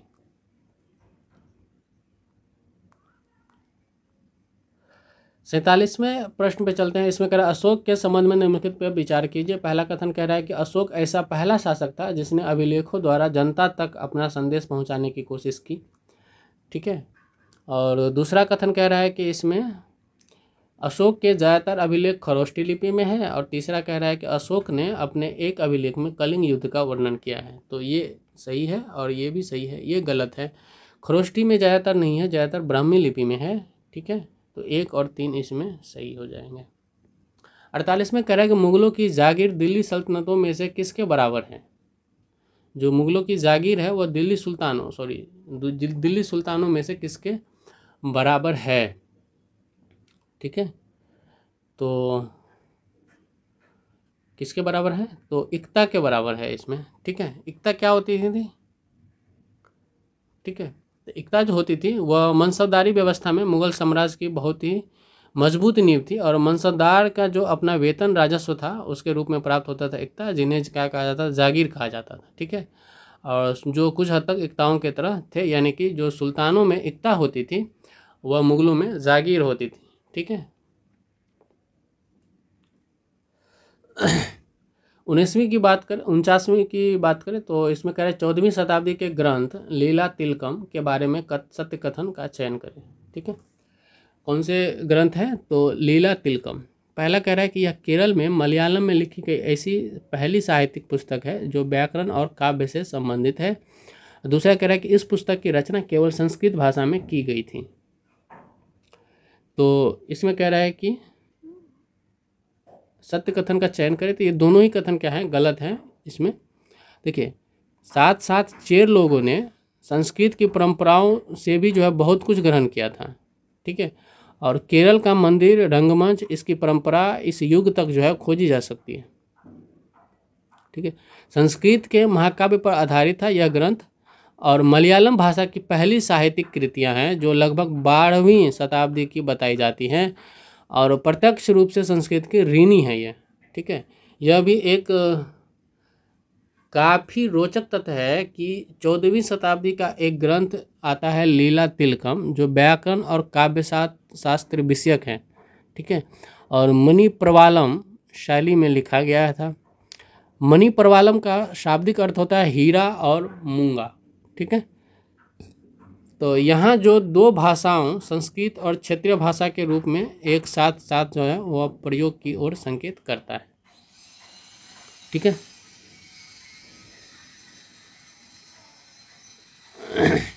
तो इस पुस्तक की रचना केवल संस्कृत में की गई थी, तो नहीं, ये गलत है।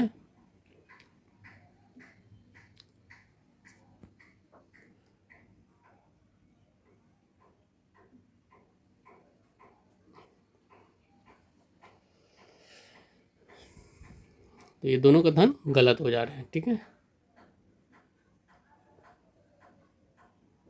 चलिए 50वें प्रश्न में चलते हैं। इसमें कह रहे हैं निम्नलिखित में से किन स्थानों पर अशोक के शिलालेख प्राप्त हुए हैं। तो अशोक के जो शिलालेख प्राप्त हुए हैं किस किस पर, कंधार, ब्रह्मगिरी, जागौर, गिरनार, लुम्बिनी, तो इन सारे जगहों पर अशोक के शिलालेख प्राप्त हुए हैं। तो इसका उत्तर डी हो जाएगा, उपरोक्त सभी, ठीक है। 51 की बात करें, ठीक है, ये जो अभी है, और यदि देखें इसमें तो जैसे सारनाथ हैं, इलाहाबाद हैं, अमरावती है, सांची हैं और दिल्ली है, इन सब जगहों पर भी मिले हैं अशोक के शिलालेख। अशोक ने धम्म के विचारों को प्रसारित करने के लिए अपने राजदूतों को निम्न में से कहाँ भेजा, सीरिया, मिस्र, श्रीलंका, तो सभी जगह भेजा है, सीरिया भी, मिस्र भी, श्रीलंका भी, ठीक है। 52 में आते हैं, कह रहे मौर्य साम्राज्य में अक्सर राजकुमारों को कौन सा पद दिया जाता था, ठीक है। तो मौर्य साम्राज्यों में अक्सर जो है राजकुमारों को गवर्नर का पद दिया जाता था। तो ये कथन क्या हो जाएंगे, सही हो जाएगा, राज्यपाल या गवर्नर का पद दिया जाता था, ठीक है।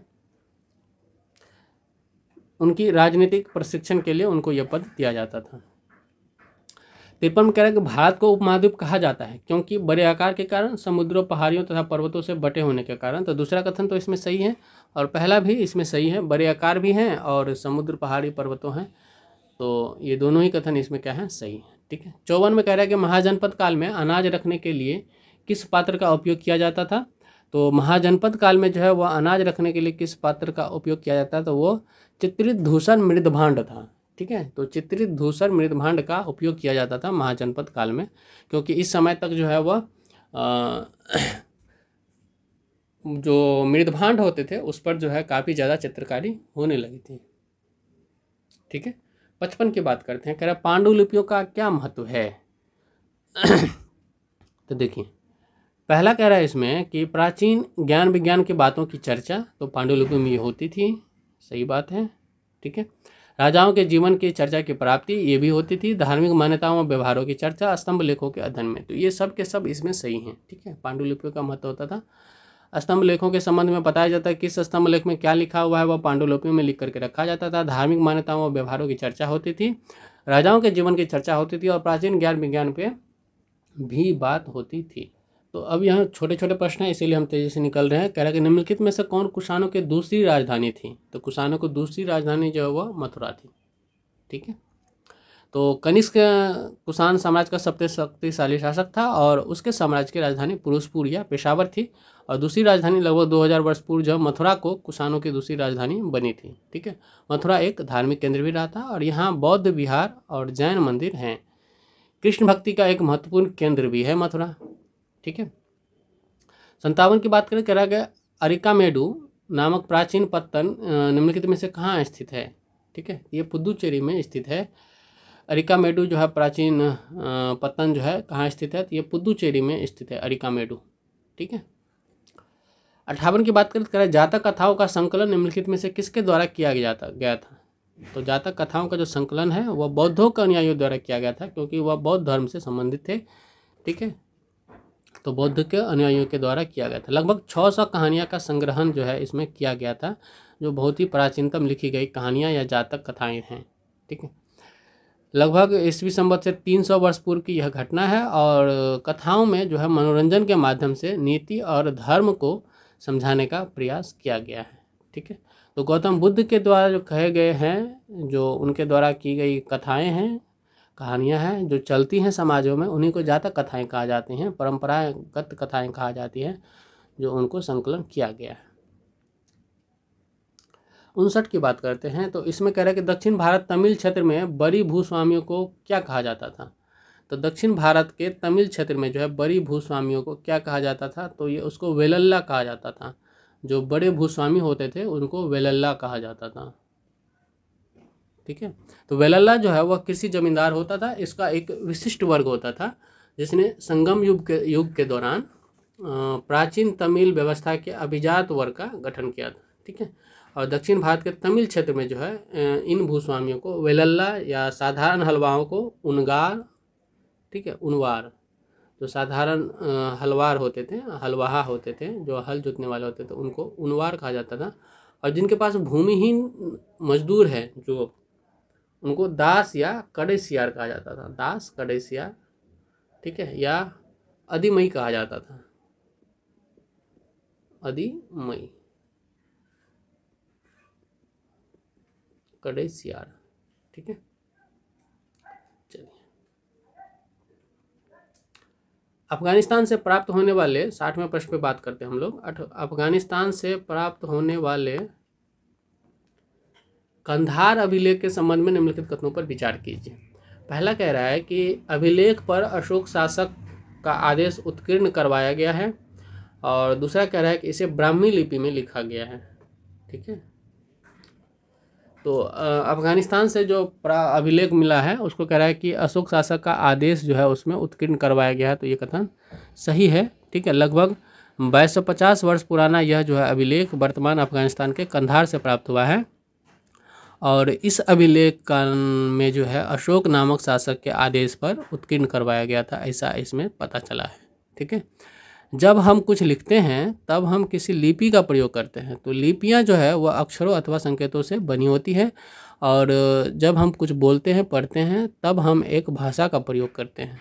ठीक है, तो लिखने में एक लिपि का प्रयोग होता है और बोलने में भाषा का प्रयोग होता है। तो इसे ब्राह्मी भाषा में लिखा गया था, तो ये गलत है, ये भाषा में नहीं, ये लिपि थी। ठीक है, ब्राह्मी लिपि में लिखा गया था।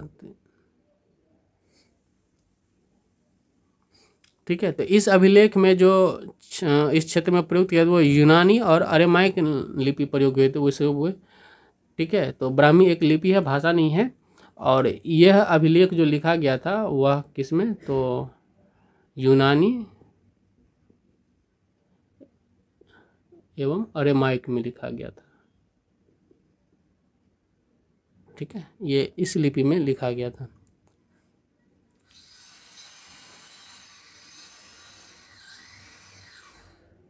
चलिए 61वें प्रश्न पे चलते हैं हम लोग। तो कह रहा पुरातात्विक स्रोतों के संबंध में निम्नलिखित में से कौन सी चीज़ें शामिल होती हैं।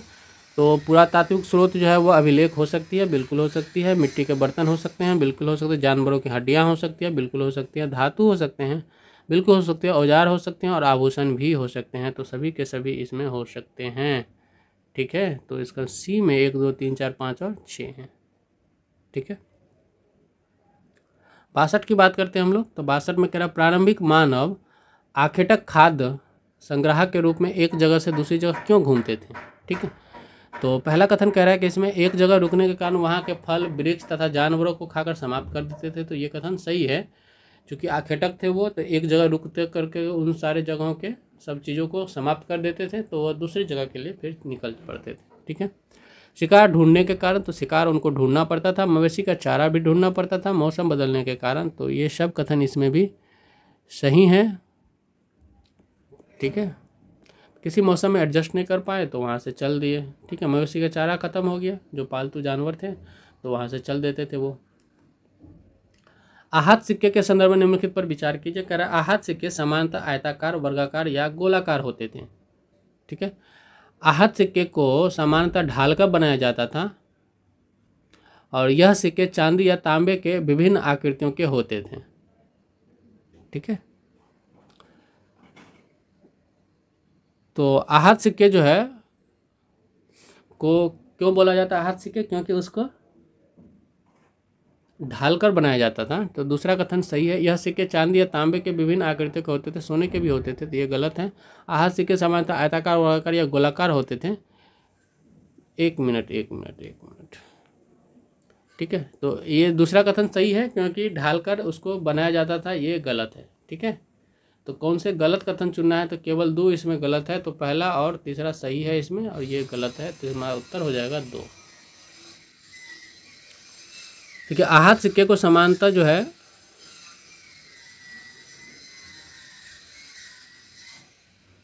धातु की चादरों को काटकर या धातु के चपटे गोलिकाओं से बनाए जाते थे। ठीक है, इन सिक्कों पर कुछ लिखा हुआ नहीं होता था, बल्कि इन पर कुछ चिन्ह जो है वह या ठप्पे बनाए जाते थे, इसलिए ये आहत सिक्के कहलाए जाते थे। ठीक है, ढलवे सिक्के नहीं होते थे। ये सिक्के उपमहाद्वीप के लगभग अधिकांश भागों में पाए जाते हैं और ईसा की आरंभिक सदियों तक ये प्रचलन में रही थी। ठीक ना, चलिए अब हम लोग चलते हैं 64 नंबर पे। कह रहा कि मथुरा के अभिलेखों में निम्न में से किनका उल्लेख मिलता है। तो मथुरा के अभिलेखों में किनका उल्लेख मिलता है, तो सुनारों का मिलता है, लोहार बुनकरों का मिलता है, टोकरी व माला बनाने वालों का मिलता है, तो सभी का मिलता है इसमें से। ठीक है, सुनार, लोहार, बुनकर, टोकरी, माला बनाने वाले सभी का जो है मथुरा के अभिलेखों में उल्लेख मिलता है। ठीक है, संगमकालीन व्यापार के संदर्भ में निम्नलिखित में से कौन सा कथन कह रहा है कि इसमें सही है। तो पहला कथन कह रहा है कि व्यापारी सामानों को ले जाने के लिए केवल समुद्री मार्गों का प्रयोग करते थे। ठीक है, संगम काल में। दूसरा कह रहा है कि दक्षिण भारत सोना, मसाले, खासतौर पर काली मिर्च तथा कीमती पत्थरों के लिए प्रसिद्ध था। सी में कह रहा है कि दक्षिण भारत से रोम से व्यापार के प्रमाण स्वरूप अनेक रोमन सोने के सिक्के मिले हैं। तो इनमें से कौन सही है। ठीक है, तो इनमें से जो है वह ए सही है, सॉरी क्या कह रहे हैं, कौन सा कथन सही नहीं है। ठीक है, देखिए दक्षिण भारत में सोना, मसाले, खासतौर पर मिर्च और कीमती पत्थरों के लिए प्रसिद्ध था, तो ये कथन तो सही है। दक्षिण भारत में रोम से व्यापार के प्रमाण के अनेक मिले हैं, सोने के सिक्के मिले हैं, तो ये सही हैं। ये डी इनमें से कोई नहीं, तो ये तो छोड़ ही दीजिए। अगर व्यापारी सामानों को ले जाने के लिए केवल समुद्री मार्गों का प्रयोग करते थे, नहीं, केवल समुद्री मार्गों से नहीं जाते थे। ठीक है, सड़क मार्ग से भी जाते थे। ठीक है, 66वें प्रश्न पे आते हैं।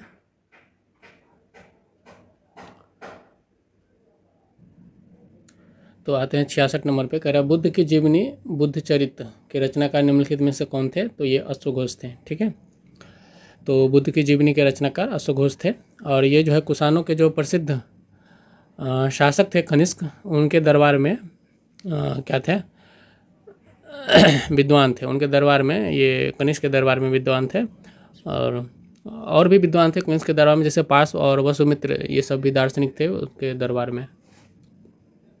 बौद्ध धर्म के प्रसार के संदर्भ में निम्नलिखित कथनों पर विचार कीजिए। पहला कथन कह रहा है कि बौद्ध धर्म दक्षिण पूर्व की ओर श्रीलंका, म्यांमार, थाईलैंड तथा इंडोनेशिया सहित दक्षिण पूर्व एशिया के अन्य भागों में भी फैला है। दूसरा कथन कह रहा है कि इन क्षेत्रों में थेरवाद है ना एक धर्म अति है और नामक बौद्ध धर्म का आरंभिक रूप कहीं अधिक प्रचलित था। तो थेरवाद नाम का कह रहा है कि ये कहीं ज़्यादा प्रचलित था। ठीक है, तो ये दोनों ही कथन क्या हैं, सही हैं। और बौद्ध धर्म जो है ना, ठीक है, वो दक्षिण पूर्व की श्रीलंका, म्यांमार, थाईलैंड तथा इंडोनेशिया सहित दक्षिण पूर्व एशिया के अन्य भागों में भी फैला। तो ये तो कथन सही ही हैं। और वहाँ पे इससे पहले जो है थेरवाद नामक आरंभिक रूप जो है वहाँ पे अधिक प्रचलित था पहले से। ठीक है, 68वें प्रश्न में आते हैं। इसमें कह रहा है कि प्रायः स्तूपों के चारों ओर परिक्रमा करने के लिए एक वृत्ताकार पथ होता था जो क्या कहलाता था। तो इस वृत्ताकार पथ को कहते थे प्रदक्षिणा पथ। ठीक है, तो ये प्रदक्षिणा करने के लिए एक पथ होता था, तो प्रदक्षिणा पथ कहते हैं इसको। ठीक, 69 पे आते हैं। इसमें कह रहा प्रारंभिक मानव निम्न में से किस आधार पर पौधों तथा जानवरों का चयन करते थे। तो पहला कथन कह रहा है किस आधार पर पौधों और जानवरों का चयन करते थे। पहला कथन कह रहा है कि इसमें जिनके बीमार होने की संभावना कम होती, बड़े दाने तथा मजबूत डंठल वाले पौधे, अहिंसक जानवर। ठीक है, तो इसका तीनों ही कथन सही हैं। तो जिस जानवर के बीमार होने की संभावना कम होती तो उनका चयन किया जाता था प्रारंभिक मानवों के द्वारा, और बड़े और जो मजबूत डंठल वाले पौधे होते थे उनका चयन किया जाता था ताकि उन पर बैठा जा सके और सुरक्षित महसूस किया जा सके। और जो जानवर अहिंसक होते थे, यानी कि जो मांस नहीं खाते थे, जो इंसानों को नहीं खाते थे, उन पर ध्यान दिया जाता था, उनको चयन करते थे। ठीक है, ताकि वो क्या करें, उन जानवर से सुरक्षित रह सकें। ठीक है, 17वें प्रश्न पे आते हैं। चोलों का महत्वपूर्ण पत्तन कौन सा था। तो चोलों का जो महत्वपूर्ण पत्तन था वह कौन सा था। ठीक है, पुहार जो है वह चोलों का महत्वपूर्ण पतन था। ये अभी हमने कुछ देर पहले जो है देखा भी है पुहार, तो इसका सी उत्तर हो जाएगा। ठीक है, पुहार को पुम पुहार का भी बोला जाता है और इसका उल्लेख जो है वह तमिल साहित्य के बहुत सारे ग्रंथों में किया गया है। ठीक है, जो कावेरी नदी के मुहाने पर जो है तमिलनाडु के पास में, दक्षिणी तमिलनाडु के पास में जो है स्थित शहर था और उससे करीब 30 किलोमीटर दूर स्थित था। ठीक है, तो यह चोल वंश का एक बंदरगाह था और इस बंदरगाह को अंतर महाद्वीपीय व्यापार में बहुत सारा लाभ हुआ और यह उस समय बहुत ज़्यादा ही फला फूला था। ठीक है, तो पुहार जो है वह चोलों का बंदरगाह था। 71वें प्रश्न पे आते हैं। इसमें करा बुर्ज होम आवास के संदर्भ में निम्नलिखित कथनों पर विचार करें। ठीक है, तो बुर्ज होम में लोग गड्ढे के नीचे घर बनाते थे, पहला कथन कह रहा है। तो ये कथन क्या है, सही है। बुर्ज होम में क्या करते थे, लोग गड्ढे के नीचे घर बनाते थे। दूसरा कह रहा है कि पुरातत्वविदों को झोपड़ियों के अंदर तथा बाहर दोनों ही स्थानों पर आग जलाने की जगह मिली। ठीक है, तो दूसरा कथन भी क्या है, सही है। तो कुछ पुरातत्व स्थलों पर जो है वह झोपड़ी और घर के अंदर में जो है आग जलाने की जगह मिली है। और बुर्ज होम वर्तमान कश्मीर में जो है वह लोग क्या करते थे, गड्ढे के नीचे घर बना कर रहते थे, जिनको गर्तवास भी कहा जाता था, क्योंकि वहाँ पर क्या होते थे ना कि जो गड्ढे के नीचे घर बनाते थे तो जो बर्फ़ गिरती थी या जो ठंड का मौसम था उनसे उनका बचाव भी हो जाता था, क्योंकि मिट्टी जो है वह हीट को जल्दी से, उष्मा को जो है स्थानांतरित नहीं करती है, तो उनको गर्म भी मिलती थी और घर भी मजबूत मिलते थे, ताकि जानवरों से भी बचाव हो जाता था। ठीक है, तो आते हैं अब 72वें प्रश्न पे। कुषाणों के समय बौद्ध धर्म की किस नई शाखा का विकास हुआ था। तो कुषाणों के समय जो है बौद्ध की जो नई शाखा का विकास हुआ था वो कौन सी नई शाखा थी, वो महायान शाखा थी। ठीक है, जो मूर्ति पूजक थे वो महायान शाखा थे, मूर्ति पूजक। ठीक है, हड़प्पाई संस्कृति के संबंध में सही मिलान करें।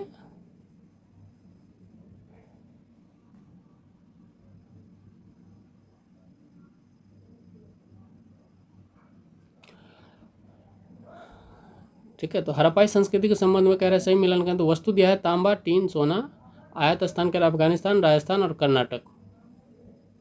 ठीक,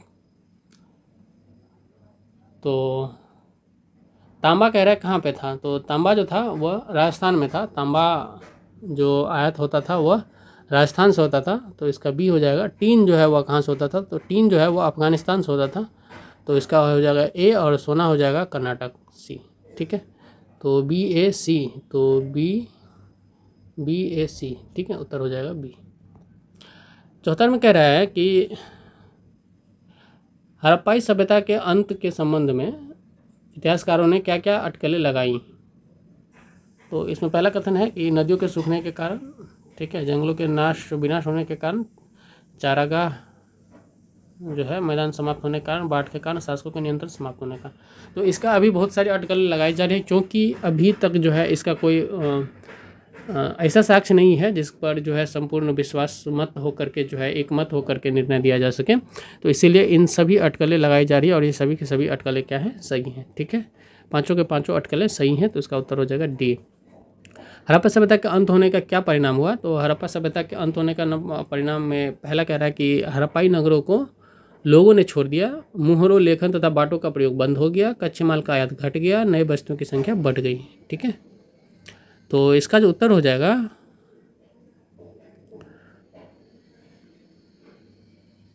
ठीक है, तो हड़प्पाई नगरों ने चूँकि हड़प्पा सभ्यता का अंत हो गया तो हड़प्पाई नगरों को लोगों ने क्या कर दिया, छोड़ दिया। तो नगर छोड़कर लोग चले गए। मुहरे लोखंड बाटों का उनको जो प्रयोग हो रहा था वो भी क्या हो गया, बंद हो गया। कच्चे माल का आयात भी घट गया क्योंकि उपज नहीं हो रही थी। और नए वस्तु की संख्या जो है वह बढ़ने लगी क्योंकि नई जगह पर जाकर के लोग बस गए। ठीक है, तो इसमें से भी पाँचों का चारों क्या है, सही है। सिल्क रूट पर नियंत्रण रखने वाला शासकों में सबसे प्रसिद्ध कौन सा वंश है? ठीक है, तो सिल्क रूट पे नियंत्रण रखने वाले शासक में सबसे प्रसिद्ध कौन सा है? तो ये है कुषाण। कुषाण जो है सबसे ज़्यादा सिल्क रूट पर नियंत्रण रखते थे क्योंकि इसके बदले ये शासक क्या करते थे, इन व्यापारियों को अपने राज्य से गुजरते पर लुटेरों के आक्रमण से सुरक्षा देते थे। ठीक है, कुषाण शासक।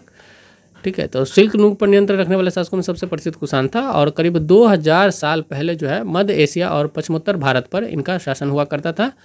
पेशावर और मथुरा के इनके 2 मुख्य शक्तिशाली केंद्र थे।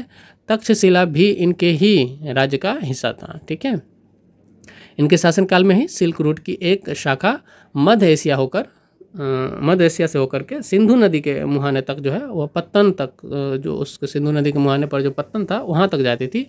और फिर यहाँ से जहाज़ों द्वारा जो है रेशम पश्चिम की ओर यानी कि रोमन साम्राज्य की ओर पहुँचता था। ठीक है, 77 की बात करें, अश्वघोष कह रहा है कि जिसने बुद्ध की जीवनी लिखी किसके दरबारी कवि थे? तो ये किसके दरबारी कवि थे? तो ये कनिष्क के दरबारी कवि थे। ठीक है, अश्वघोष जो है वह बुद्ध चरित्र लिखा था इन्होंने, तो ये कनिष्क के दरबार में रहते थे। ठीक है, यानी कि कनिष्क के दरबारी कवि थे। रोमन साम्राज्य में भारत के किस वस्तु की मांग सबसे अधिक थी? तो रोमन साम्राज्य में भारत की जो सबसे अधिक थी और किस वस्तु की थी? वो काली मिर्च की थी। काली मिर्च की मांग जो है रोमन साम्राज्य में सबसे अधिक थी। ठीक है, चलिए अब चलते हैं 79 पे। कह रहा पुलकेशिन के बारे में कौन सा कथन सत्य नहीं है? ठीक है, तो पहला कह रहा है कि एहोल शिलालेख पुलकेशिन द्वितीय की विजय का वर्णन करता है। तो ये कथन क्या है? सही है। एहोल शिलालेख जो है पुलकेशिन द्वितीय के विजय का वर्णन करता है। ठीक है, देखिए पल्लव और चालुक्य जो है वह दक्षिण भारत के सबसे महत्वपूर्ण राजवंश थे और पल्लवों का जो राज्य है उनकी राजधानी कहाँ थी? कांचीपुरम थी। ठीक है, और वहाँ से लेकर के कावेरी नदी के डेल्टा तक उनका फैला हुआ था उनका राज्य। ठीक है, तो कांचीपुरी से लेकर के कावेरी नदी के तट तक फैला हुआ था, जबकि चालुक्यों का राज्य जो है वह कृष्णा और तुंगभद्रा नदियों के बीच में स्थित था। ठीक है, देखिए चालुक्यों की राजधानी कहाँ थी? तो एहोल थी। ठीक है, चालुक्यों की राजधानी एहोल थी जिसका राज्य क्षेत्र कहाँ से? कृष्णा और तुंगभद्रा के बीच में स्थित था, है ना।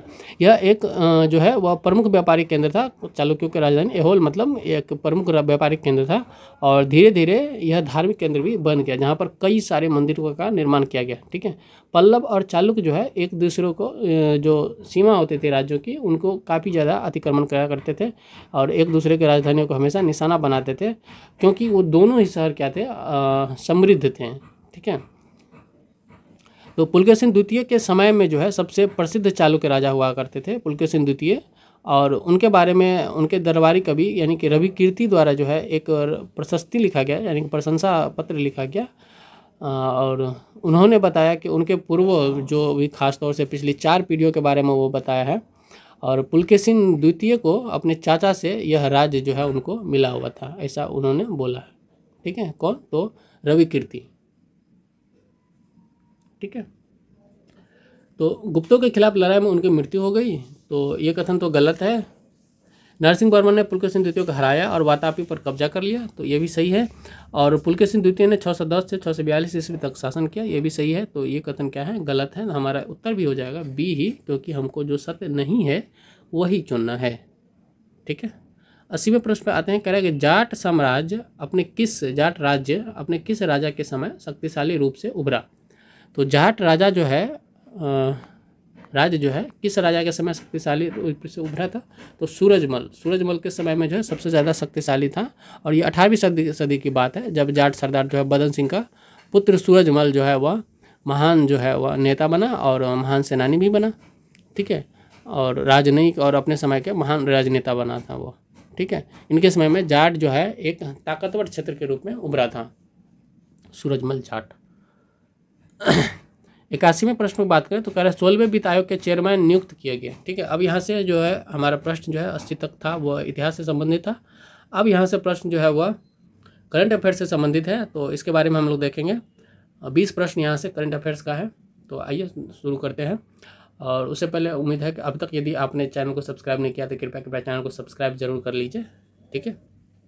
चलिए, 16वें वित्त आयोग के चेयरमैन किसको नियुक्त किया गया है, तो ये अरविंद परगड़िया को नियुक्त किया गया है 16वें वित्त आयोग का चेयरमैन, ठीक है।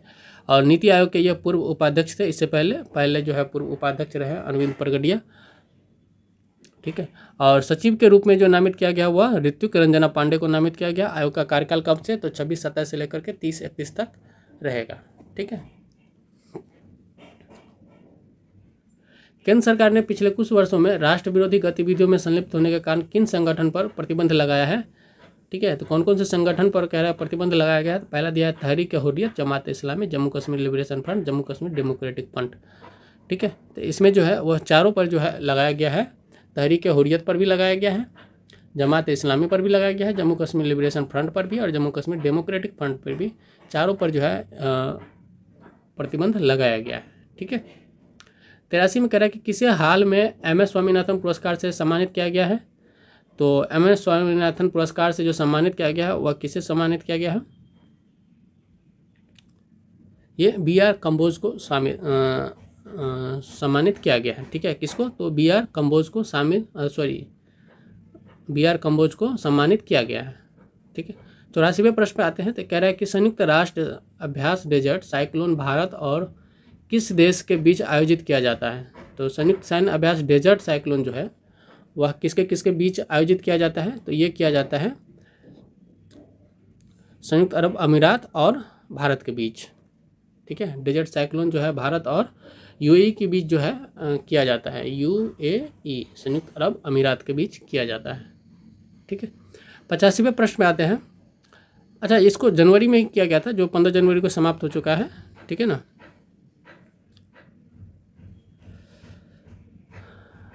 भारत कितने वर्षों के लिए संयुक्त राष्ट्र सांख्यिकी आयोग के सदस्य के रूप में अपना कार्यकाल शुरू किया है, तो ये 4 वर्ष के लिए शुरू किया है। तो संयुक्त राष्ट्र सांख्यिकी आयोग के सदस्य के रूप में अपना कार्यकाल जो भारत शुरू किया गया है वह भारत द्वारा शुरू किया गया है, ये 4 वर्ष के लिए शुरू किया गया है, ठीक है। तो हाल ही में अभी देखा जाए तो भारत ने संयुक्त राष्ट्र सांख्यिकी आयोग के सदस्य के रूप में जो है अपना 4 साल का कार्यकाल शुरू किया है। यह वैश्विक सांख्यिकी प्रणाली का सर्वोच्च निकाय है। इसकी स्थापना जो है वह साल 1947 में की गई थी और इस आयोग में संयुक्त राष्ट्र के 24 सदस्य देश जो है वह शामिल है, ठीक है। भारत जो है आखिरी बार 2004 में इस सांख्यिकी आयोग का सदस्य बना था, अभी से दोबारा बना है, ठीक है। तो ये दूसरी कार्यकाल होगी इनकी भारत की। 86वें प्रश्न की बात की जाए तो कह रहा है कि भारतीय नौसेना स्टाफ के उप प्रमुख के रूप में किसे नियुक्त किया गया है, भारतीय नौसेना स्टाफ के रूप में भारतीय नौसेना स्टाफ के उप प्रमुख के रूप में किसे नियुक्त किया गया है, तो ये दिनेश के त्रिपाठी को नियुक्त किया गया है। किसको, तो दिनेश के त्रिपाठी को नियुक्त किया गया है। ये वाइस एडमिरल दिनेश के त्रिपाठी ने आधिकारिक तौर पर नौसेना स्टाफ के उप प्रमुख की भूमिका संभाली है और इससे पहले वह पश्चिमी नौसेना कमान के flag officer commanding in chief के रूप में कार्यरत थे। और वाइस एडमिरल जो है त्रिपाठी 1 जुलाई 1985 को, ठीक है, 1 जुलाई 1985 को जो है वो उन्होंने भारतीय नौसेना में शामिल हुआ था, ठीक है। और वर्तमान में ये भारतीय नौसेना के स्टाफ के प्रमुख एडमिरल हरि कुमार हैं, ठीक है। अभी कौन है, तो हरि कुमार है, ठीक है। अब आते हैं हम लोग 90 पे, 87 पे, 86 हो गया ना, 87 पे आते हैं। भारतीय राष्ट्रीय महासागर सूचना सेवा केंद्र यानी कि इनकोएस के संदर्भ में निम्नलिखित कथनों पर विचार कीजिए। पहला कथन कह रहा है कि यह पर्यावरण, वन और जलवायु परिवर्तन मंत्रालय के तहत एक स्वायत्त संगठन है, ठीक है। दूसरा कथन कह रहा है कि इनकोएस भारत में सुनामी के संबंध में भविष्यवाणी और प्रारंभिक चेतावनी के लिए नोडल एजेंसी है। इसकी स्थापना 1999 में हुई थी तथा इसका मुख्यालय नई दिल्ली में स्थित है। तो ये दोनों ही कथन इसमें क्या है, गलत है। इसमें केवल एक ही कथन सही है, वह है भारत पर्यावरण, यह जो है वह पर्यावरण, वन और जलवायु परिवर्तन मंत्रालय के तहत एक ऑटोनोमस बॉडी है यानी कि स्वायत्त संगठन है, ठीक है। कौन, तो भारतीय राष्ट्रीय महासागर सूचना सेवा केंद्र यानी कि इनकोआईएस, ठीक है।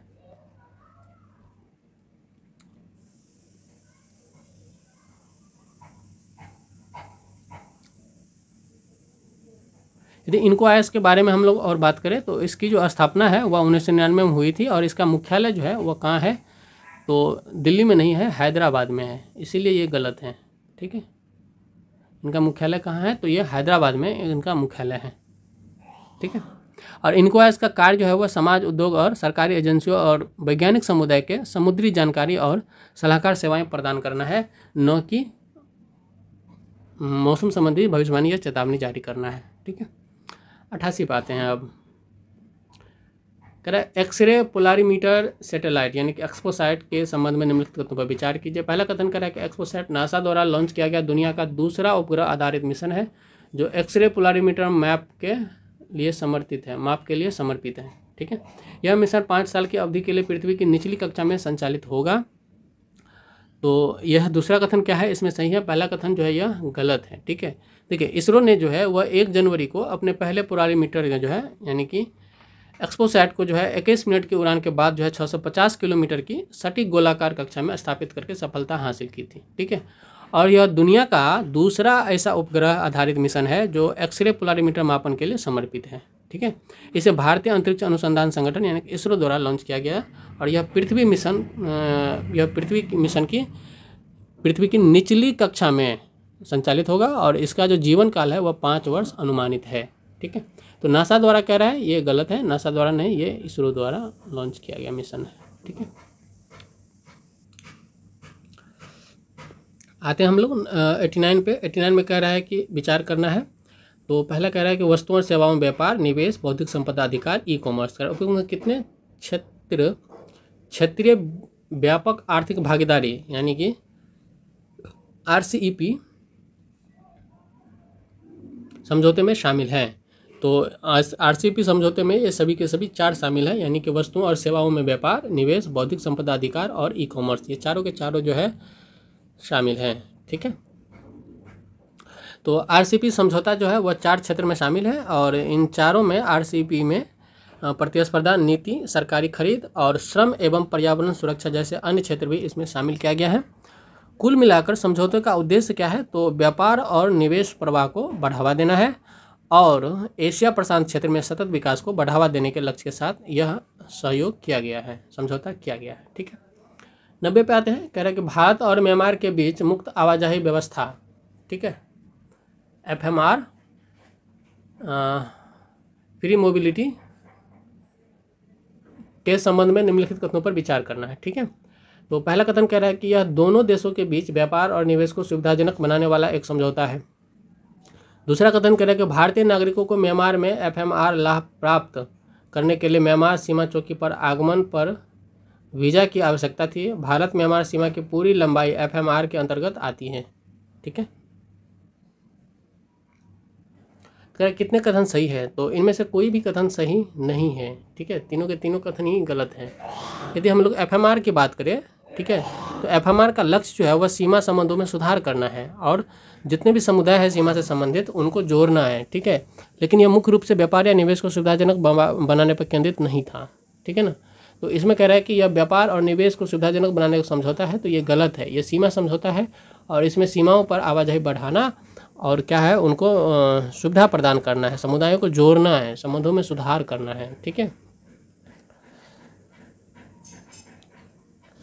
ठीक है। इससे जो है वह व्यापार, खेती, पारिवारिक यात्राओं जैसे विशिष्ट उद्देश्यों के लिए अस्थायी सीमा पर आवाजाही के लिए डिज़ाइन किया गया था, ठीक है ना। और वीज़ा आवश्यकता है FMR का हिस्सा नहीं था, ठीक है। और भारतीय नागरिक बिना वीज़ा के इसका लाभ उठा सकते थे। FMR जो है दोनों देशों के बीच लंबे समय से चली आ रही समझ के आधार पर एक वीज़ा मुक्त व्यवस्था थी। ये एक वीज़ा मुक्त व्यवस्था है और इसमें वीज़ा की आवश्यकता नहीं है, ठीक है, आवश्यकता नहीं है। तो इसीलिए ये कथन भी क्या हो जाएगा, गलत हो जाएगा, ठीक है।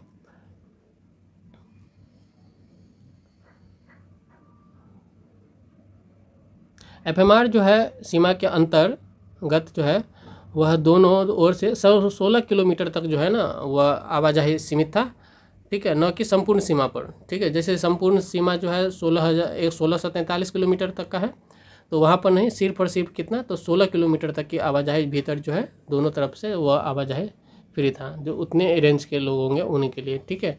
हाल ही में जो भारत सरकार ने भारत और म्यांमार सीमा पर जो FMR को समाप्त कर दिया है, क्योंकि इससे क्या हो रहा था कि म्यांमार में जो अभी वहाँ पे मिलिट्री शासन लागू है, तो उसकी वजह से जो है बहुत सारे जो है और हथियारों की आवाजाही और घुसपैठ जो है होने को देखने को मिली थी, तो इसीलिए उसको समाप्त कर दिया गया। तो पूरी लंबाई नहीं थी, ये केवल 16 किलोमीटर की लंबाई थी।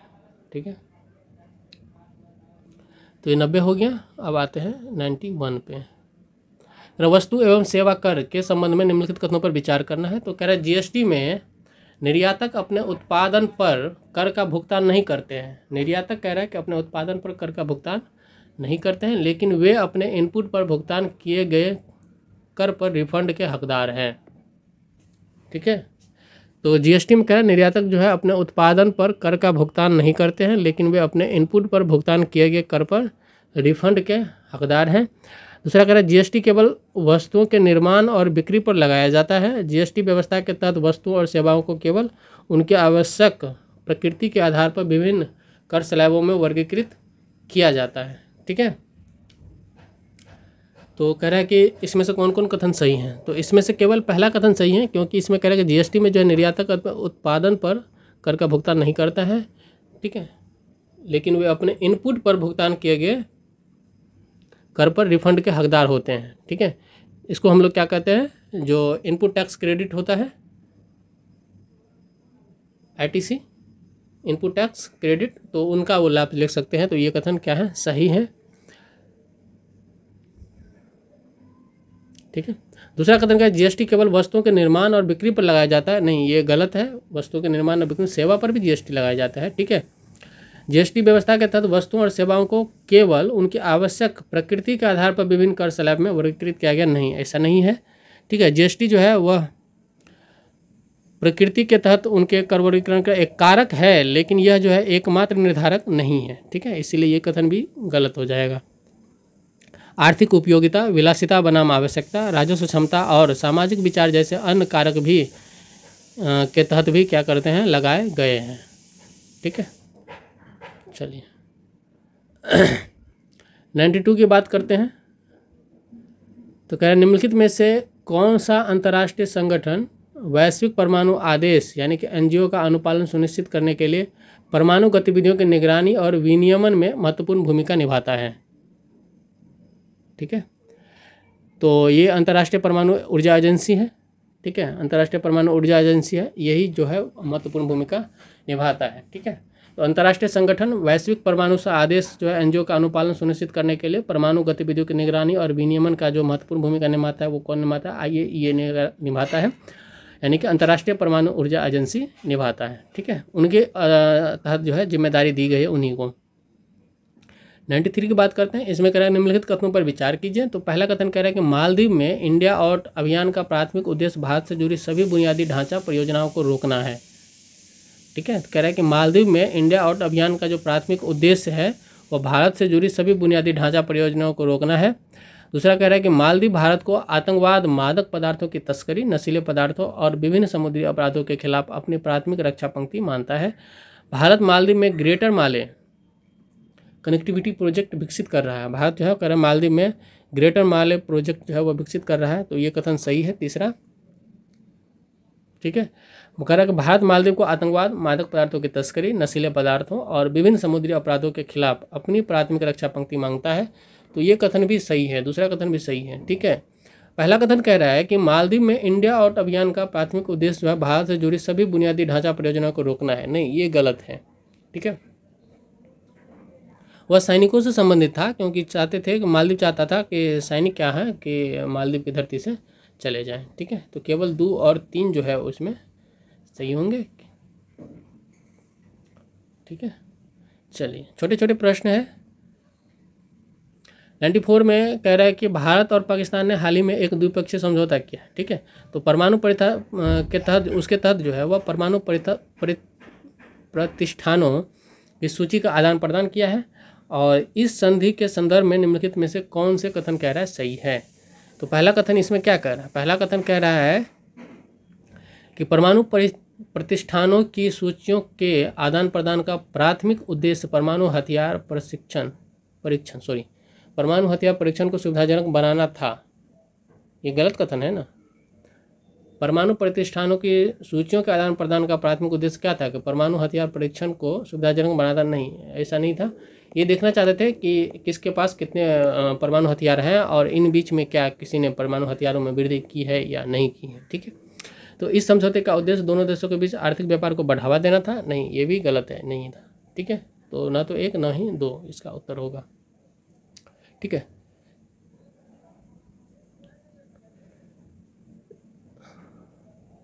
इसको दरअसल निषेध समझौता कहा जाता है। ठीक है, जो पारदर्शिता पर जोर देता है कि भाई एक दूसरे के पास कितने परमाणु हथियार या परमाणु सुविधा संपन्न जो है आकस्मिक और जानबूझ के हमला को रोकना करने का हथियार है कि नहीं है। ठीक है, इन सुविधाओं के स्थानों को साझा करने का विश्वास बनाने में मदद मिलता है और तनाव के समय जो है गलत आकलन का जोखिम कम हो जाता है इस समझौता से। और समझौता का जो विशिष्ट लक्ष्य था वह परमाणु संघर्ष के जोखिम को कम करना है, न कि आर्थिक सहयोग को बढ़ावा देना है। ठीक है, अगर हाल ही में किस राज्य में हर जिले में ड्रोन पुलिस यूनिट की स्थापना होगी, तो ये होगी बिहार में। ठीक है, तो हाल ही में किस राज्य में हर जिले में ड्रोन पुलिस यूनिट की स्थापना होगी, तो ये बिहार में होगी। 96 में कह रहा है कि नेपाल में आयोजित Indo Nepal international tennis ball championship में किसने खिताब पर कब्जा जमाया है। ठीक है, तो किसने जमाया है, तो ये बिहार ने जमाया है। ठीक है, तो जो Indo Nepal international tennis ball championship है उसमें बिहार ने जो है वह जीता है। ठीक है, उत्तर प्रदेश को हराकर खिताब जीता है। ठीक है, 97 की बात करें, मिशन इन्वेस्टिगेशन एट 75 किस राज्य द्वारा लॉन्च किया गया, जिसका उद्देश्य जो है वह 75 दिनों में सभी FIR की जांच पूरी करना है। ठीक है, तो ये भी बिहार के द्वारा जो है लॉन्च किया गया है और इसमें जो है सभी FIR की जांच जो है पूरी करना है 75 दिनों में के अंतर्गत किया गया है, करना है। ठीक है, ई शासन को बढ़ावा देने के लिए जो है कानूनी व्यवस्था मजबूत करने के लिए मिशन इन्वेस्टिगेशन 75 बिहार द्वारा लॉन्च किया गया है। 98 में कह रहा सड़क हादसों में 22 में बिहार का स्थान कौन सा है। ठीक है, तो 22 में बिहार का स्थान कौन सा है, तो बिहार का जो स्थान है वह 13वां स्थान है सड़क हादसों में। ठीक है, 2022 में बिहार का जो स्थान है वह 13वां स्थान है। ठीक है, तो बिहार में सर्वाधिक मौतों का जो कारण सड़क हादसा रहा और ये लगभग 56% है। 56% मौतें जो है बिहार में वह सड़क हादसों के कारण होती हैं। 99 की बात करते हैं तो इसमें अगर केंद्र सरकार ने पृथ्वी विज्ञान योजना के लिए कितने करोड़ रुपए आवंटित किए हैं। ठीक है, तो ये 4797 करोड़ रुपए जो है वह आवंटित किए हैं, तो इसका उत्तर हो जाएगा बी। केंद्र सरकार ने पृथ्वी विज्ञान योजना के लिए कितने करोड़ रुपए आवंटित किए हैं, तो 4797 करोड़। ठीक है, लगभग 5000 करोड़ जो है वह आवंटित किए हैं, ऐसे याद रख सकते हैं। ठीक है, इसमें जितने भी योजनाएं चल रही हैं और उनकी उपयोजनाएं भी शामिल है इसी के अंतर्गत। ठीक है, तो एक्रॉस जो है सेवाएं जो अवलोकन प्रणाली है उसकी, महासागर सेवाएं, मॉडलिंग, अनुप्रयोग संसाधन यानी कि OSMART आदि भी इसमें शामिल है। ठीक है, पृथ्वी योजना का उद्देश्य क्या है कि वायुमंडल महासागर के दीर्घकालिक अवलोकन को बढ़ावा देना है। ठीक है, भारत का पहला पनडुब्बी पर्यटन किस राज्य में शुरू किया गया है, तो ये गुजरात में शुरू किया गया। भारत का पहला पनडुब्बी पर्यटन गुजरात में शुरू किया गया है। ठीक है, यह द्वारका शहर के पोर्ट पर जो है वह शुरू किया गया, एक छोटे से द्वीप जिसको बेट द्वारका के आसपास शुरू की गई है। और इसके लिए गुजरात सरकार ने जो है मजकॉक डॉक लिमिटेड यानी कि MDL के साथ जो है हाथ मिलाया है और इस प्रोजेक्ट को दिवाली 2024 से पहले शुरू होने की संभावना है। इस टूरिस्ट पनडुब्बी का भार जो है लगभग 35 टन होगा और इसकी क्षमता 30 यात्रियों को ले जाने की होगी। 30 यात्री इस पनडुब्बी में जा सकेंगे। ठीक, तो ये था हमारा पहला टेस्ट। ठीक है, कल मिलते हैं हम लोग दूसरे टेस्ट पे, उसमें भी हम लोग 100 प्रश्न करेंगे। 80 जो है किसी सब्जेक्ट का करेंगे और जो 20 प्रश्न होंगे वो करंट अफेयर्स का करेंगे।